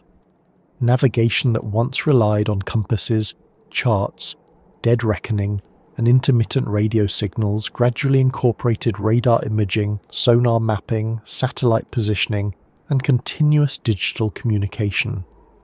Lake Michigan, busy with commercial shipping, recreational boating, and regular aviation traffic, became one of the regions where these technologies proved especially valuable. The contrast with earlier decades is striking. Situational awareness that once depended heavily on human interpretation now combines multiple automated data streams, each reinforcing the other. Radar represents one of the most transformative tools for both maritime and aviation navigation. Marine radar systems transmit radio waves outward and measure reflections from objects such as other vessels, coastlines, weather formations, and even large waves. Early radar installations were relatively crude by modern standards, offering limited resolution and sometimes producing ambiguous returns during heavy rain or electrical interference. Still, even those early systems dramatically improved navigation safety in fog or darkness. Today's digital radar displays provide high-resolution imagery with automatic target tracking, collision prediction alerts, and integration with electronic charts. Aircraft radar evolved along similar lines. Weather radar installed in cockpits allows pilots to visualize storm cells in real time. Color-coded intensity displays help crews avoid turbulence, hail, and lightning zones. Ground-based air traffic radar complements onboard systems by tracking aircraft position continuously across regional airspace. Combined, these tools reduce uncertainty that once contributed to navigation challenges over water. Sonar technology plays a complementary role below the surface. For ships, forward-looking sonar helps identify underwater hazards in shallow areas. More importantly for long-term safety, sonar mapping has produced detailed bathymetric charts of Lake Michigan. These charts reveal ridges, drop-offs, sediment plains, and historic shipwreck locations with far greater accuracy than earlier manual soundings. Researchers, navigation authorities, and environmental agencies all benefit from this shared data. Search and rescue operations rely heavily on sonar as well. When incidents occur, remotely operated vehicles equipped with imaging sonar scan likely areas efficiently. High-frequency sonar can detect objects partially buried in sediment. This capability explains why several historic wrecks once considered lost without trace have been located in recent decades. Satellite navigation perhaps represents the most visible technological shift. Global Positioning System receivers determine position using signals from orbiting satellites. Accuracy typically falls within meters, sometimes centimeters when augmented by correction services. Mariners now monitor exact location continuously on electronic chart displays. Pilots use satellite navigation for route planning, approach procedures, and backup reference even when ground-based systems are available. Automatic Identification System, often abbreviated AIS, adds another layer for maritime traffic. Ships equipped with AIS transmit identity, position, speed, and heading data continuously.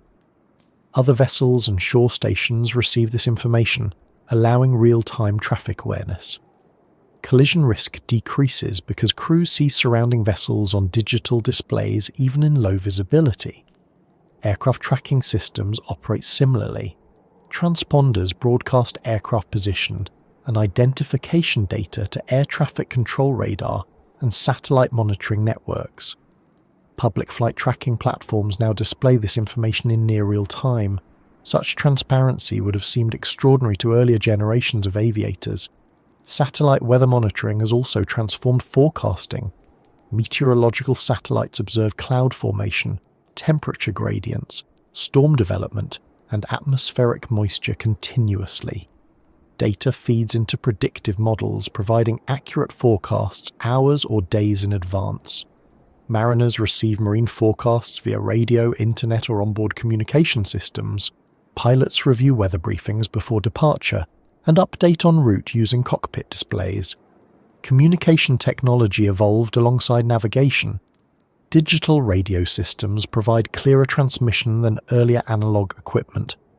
Satellite phones ensure connectivity even far from shore. Emergency locator transmitters activate automatically during aircraft accidents, sending distress signals with precise coordinates. Maritime emergency beacons perform similar functions for vessels. Data integration represents a key modern advantage.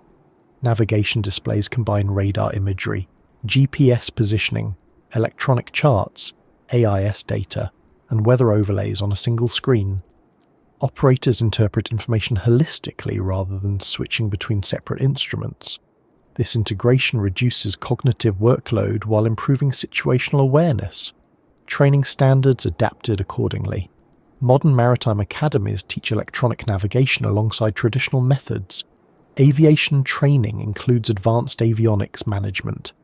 Simulation technology allows realistic practice under varied conditions without operational risk.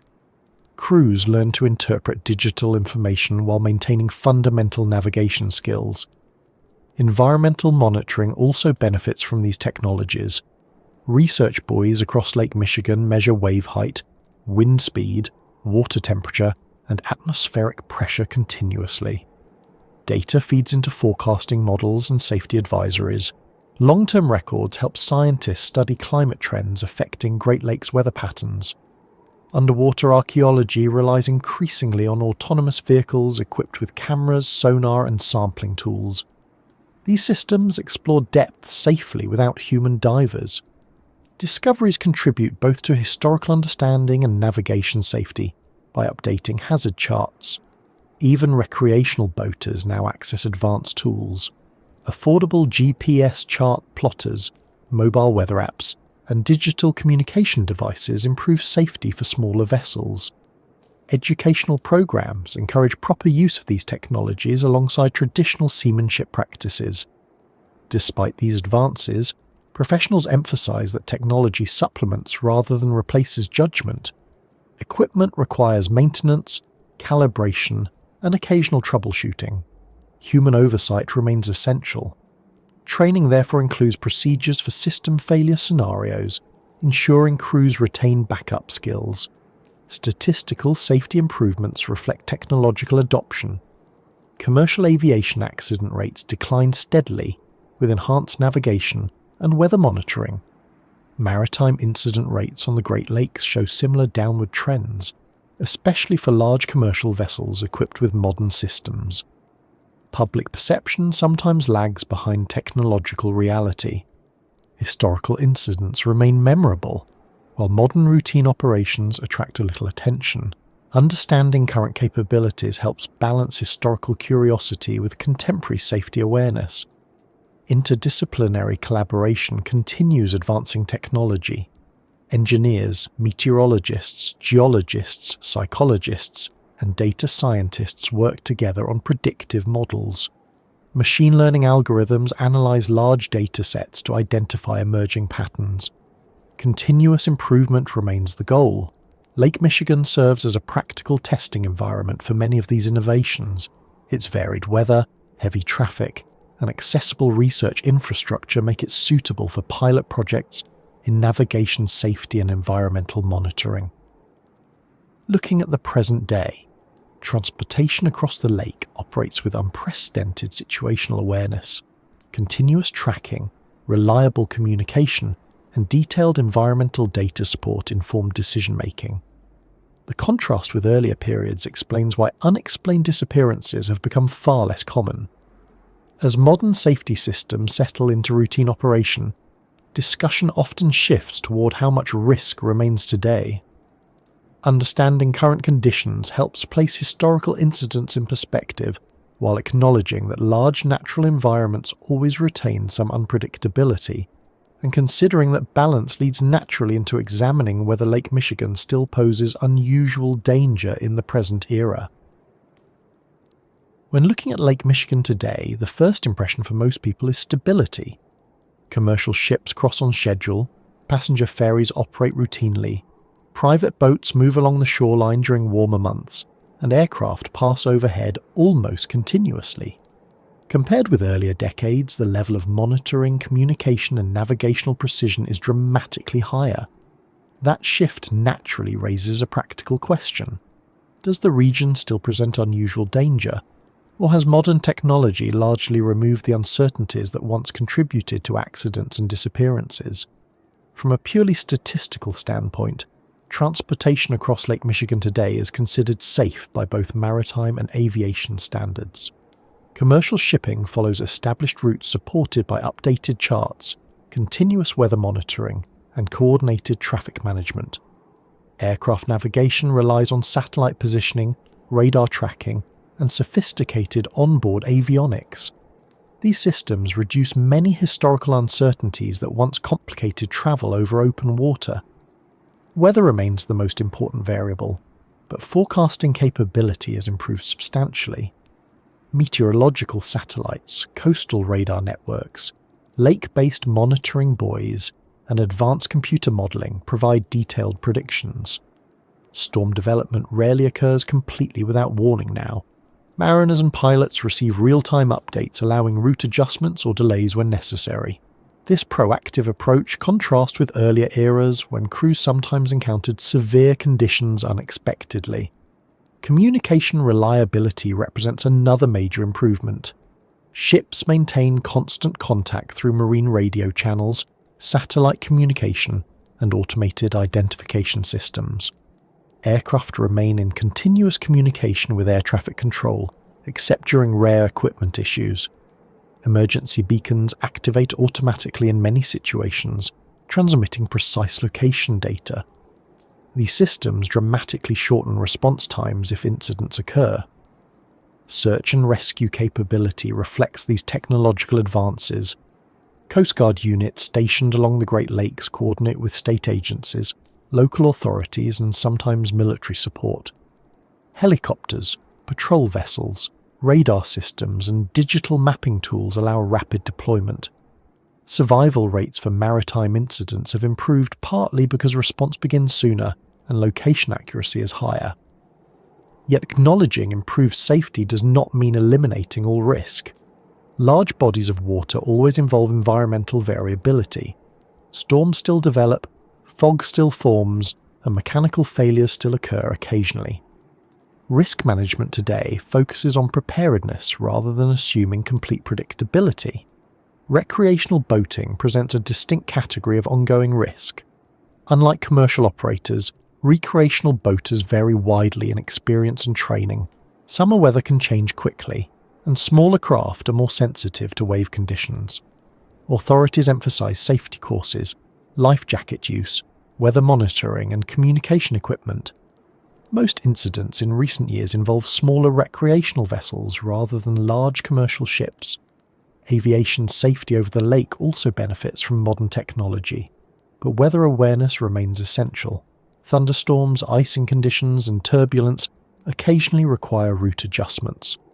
Pilots receive continuous updates, and diversion airports remain readily available around the lake perimeter. These safeguards reduce risks substantially compared with the earlier decades. Environmental changes introduce new considerations. Climate variability influences ice cover duration, storm intensity, and seasonal weather patterns. Researchers continue studying how these trends affect Great Lakes navigation. While long-term patterns evolve gradually, awareness helps maintain safety planning. Infrastructure maintenance remains another factor. Ports, breakwaters, navigation lights, and communication stations require regular upkeep. Investment in such infrastructure contributes significantly to ongoing safety. Government agencies and commercial operators collaborate to ensure reliability. Human factors continue playing a role despite technological advances. Fatigue management, training quality, and operational decision-making remain important. Safety culture within maritime and aviation industries emphasizes continuous improvement. Lessons from past incidents inform current procedures. Environmental stewardship intersects with safety considerations as well. Pollution control, invasive species management, and ecological monitoring help maintain water quality and visibility conditions. While not direct safety measures, they contribute to stable operating environments. Public awareness has grown too. Weather apps, marine forecasts, and flight tracking platforms allow individuals to stay informed easily. Education campaigns encourage responsible boating and travel planning. Increased awareness reduces preventable incidents. Insurance industry data provides another perspective. Risk assessments influence shipping contracts, aviation operations, and recreational boating policies. Current data generally supports the view that Lake Michigan does not present extraordinary risk compared with similar transportation environments. Media portrayal has shifted somewhat in recent years. While historical mystery narratives persist culturally, contemporary reporting tends to emphasize safety technology and environmental science. This balanced coverage helps maintain perspective. Tourism continues thriving along the lake shoreline. Beaches, fishing, sailing, and aviation tourism operate routinely. Local economies depend on public confidence and safety. Ongoing investment in monitoring and infrastructure supports that confidence. Scientific research remains active. Universities, government agencies, and environmental organizations study lake dynamics continuously. Findings inform navigation guidance, climate modelling, and ecological management. Continuous data collection reduces uncertainty further over time. Emergency preparedness exercises occur regularly. Simulated rescue operations, communication drills, and equipment testing ensure readiness. These exercises often involve multiple agencies working together, strengthening coordination. Even with all these improvements, professionals operating on the lake consistently emphasize respect rather than complacency. Nature remains dynamic. Technology supports decision-making but does not replace judgment. This balanced approach reflects accumulated experience. Historical context helps interpret current safety realistically. Earlier incidents often occurred under conditions that modern crews would avoid through forecasting or rerouting. Comparing eras highlights progress without dismissing past challenges. Public curiosity about the Michigan Triangle persists, partly because mystery narratives hold cultural appeal. Yet practical evaluation today focuses more on safety procedures, environmental monitoring, and technological reliability. Educational outreach programs now emphasize both history and science. Maritime museums, aviation organizations, and environmental institutions present integrated perspectives. Visitors learn about past incidents alongside modern prevention strategies. Ultimately, the lake today functions as a heavily monitored transportation corridor, rather than an unpredictable unknown. Risks exist as in any natural environment, but they are generally understood and managed effectively. As attention shifts from present safety toward broader reflection, the discussion often moves beyond statistics and technology into how people relate emotionally to places with layered histories. Mystery narratives, scientific understanding, and cultural memory all coexist. Considering how these elements interact offers a thoughtful way to conclude the exploration while keeping curiosity intact rather than closing the subject abruptly. When looking back across everything connected with the Michigan Triangle, the most noticeable pattern is not a hidden force or unexplained mechanism, but the way people interpret environments that combine beauty, risk, history, and uncertainty. Lake Michigan remains one of the most travelled freshwater lakes in the world. Ships move cargo daily, aircraft cross overhead almost constantly. Recreational boaters, anglers, researchers, and coastal communities interact with it as part of everyday life. At the same time, the lake carries a long record of incidents, discoveries, and stories that naturally invite reflection. Those stories persist not simply because something unusual must exist, but because humans consistently seek meaning when facing powerful natural environments. Water has always shaped human imagination. Oceans, seas, and large lakes present visual openness that contrast with land. The horizon stretches far. Depth remains hidden. Weather shifts visibly, yet sometimes unpredictably. These characteristics encourage both respect and curiosity. Early sailors learned caution through experience. Modern navigators rely on advanced tools, yet the underlying environmental reality remains the same. The lake is not hostile, but it demands awareness. Throughout history, many incidents attributed loosely to the Michigan Triangle ultimately connect to understandable factors. Weather variability, navigation technology limitations, human fatigue, mechanical issues, incomplete communication systems, and statistical probability all contribute.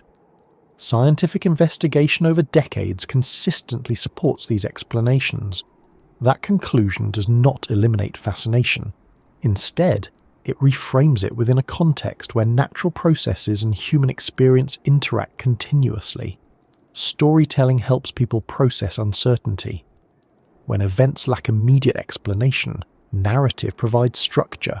A beginning, a complication, and an open question create emotional engagement. Such storytelling existed long before modern media. Oral traditions preserved maritime experiences.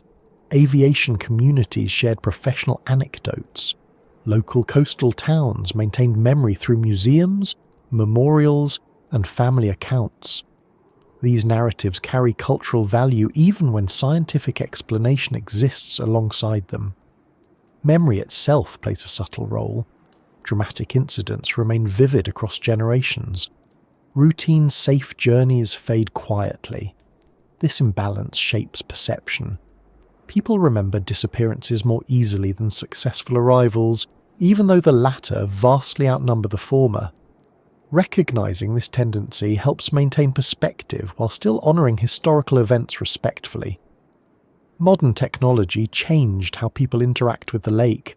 Radar, sonar, satellite navigation, automated identification systems, weather satellites, and digital communication networks provide continuous situational awareness. Incidents that once remained unexplained now usually produce detailed data. Safety improvements reflect decades of accumulated learning. Professionals operating on the lake today benefit from knowledge built gradually through earlier experience. Yet technological certainty does not remove emotional connection. Standing on a shoreline at dusk, watching cargo ships move slowly across the horizon, or observing aircraft lights crossing overhead still evokes awareness of scale. The lake feels expansive. Weather patterns remain dynamic. These sensory impressions remind people that natural environments retain complexity beyond complete human control. Scientific curiosity continues shaping research. Meteorologists study storm formation patterns. Geologists map underwater terrain. Ecologists monitor freshwater ecosystems.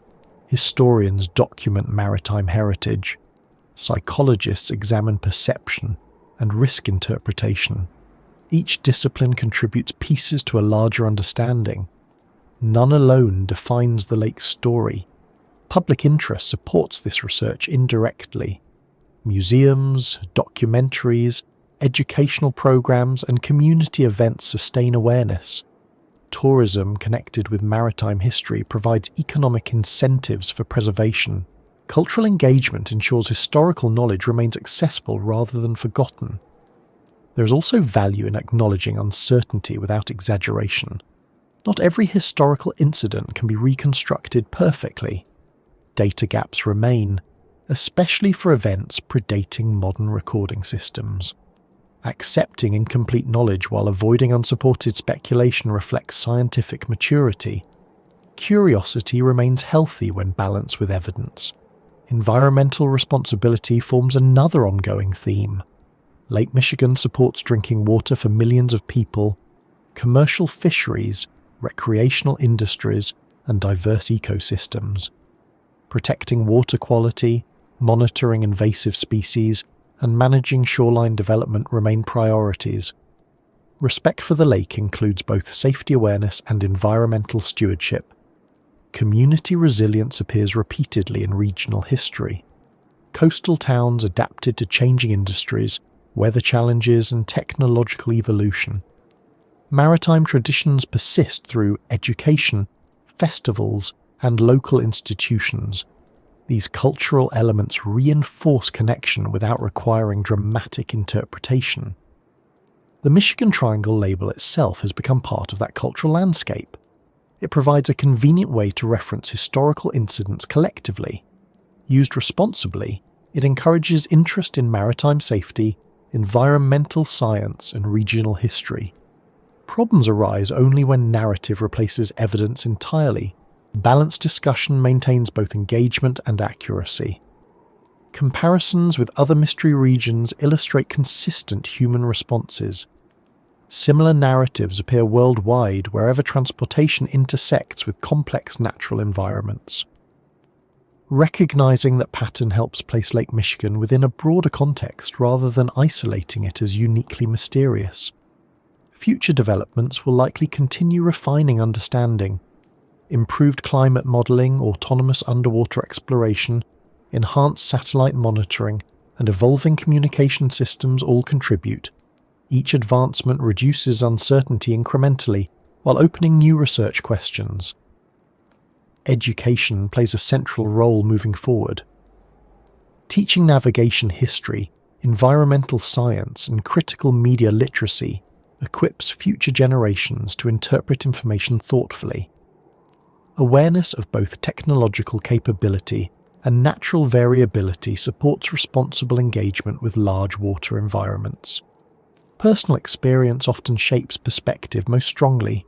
Someone who has sailed the lake during calm weather may view it differently from someone who has encountered sudden fog or strong winds. Pilots crossing on clear days experience routine efficiency. Fishermen watching storm clouds build gain practical respect. These varied experiences coexist without contradiction. Cultural storytelling will likely continue as well. Books, documentaries, and conversations keep historical memory alive. Balanced storytelling acknowledges both mystery narratives and scientific explanation. That approach supports curiosity while maintaining realism. Ultimately, the Michigan Triangle reflects an intersection of environment, history, psychology, technology, and culture. It illustrates how people relate to places that combine routine activity with occasional unpredictability. The lake itself remains what it has always been. A large freshwater system shaped by geology and climate, used extensively by human communities, respected by those who work on it regularly.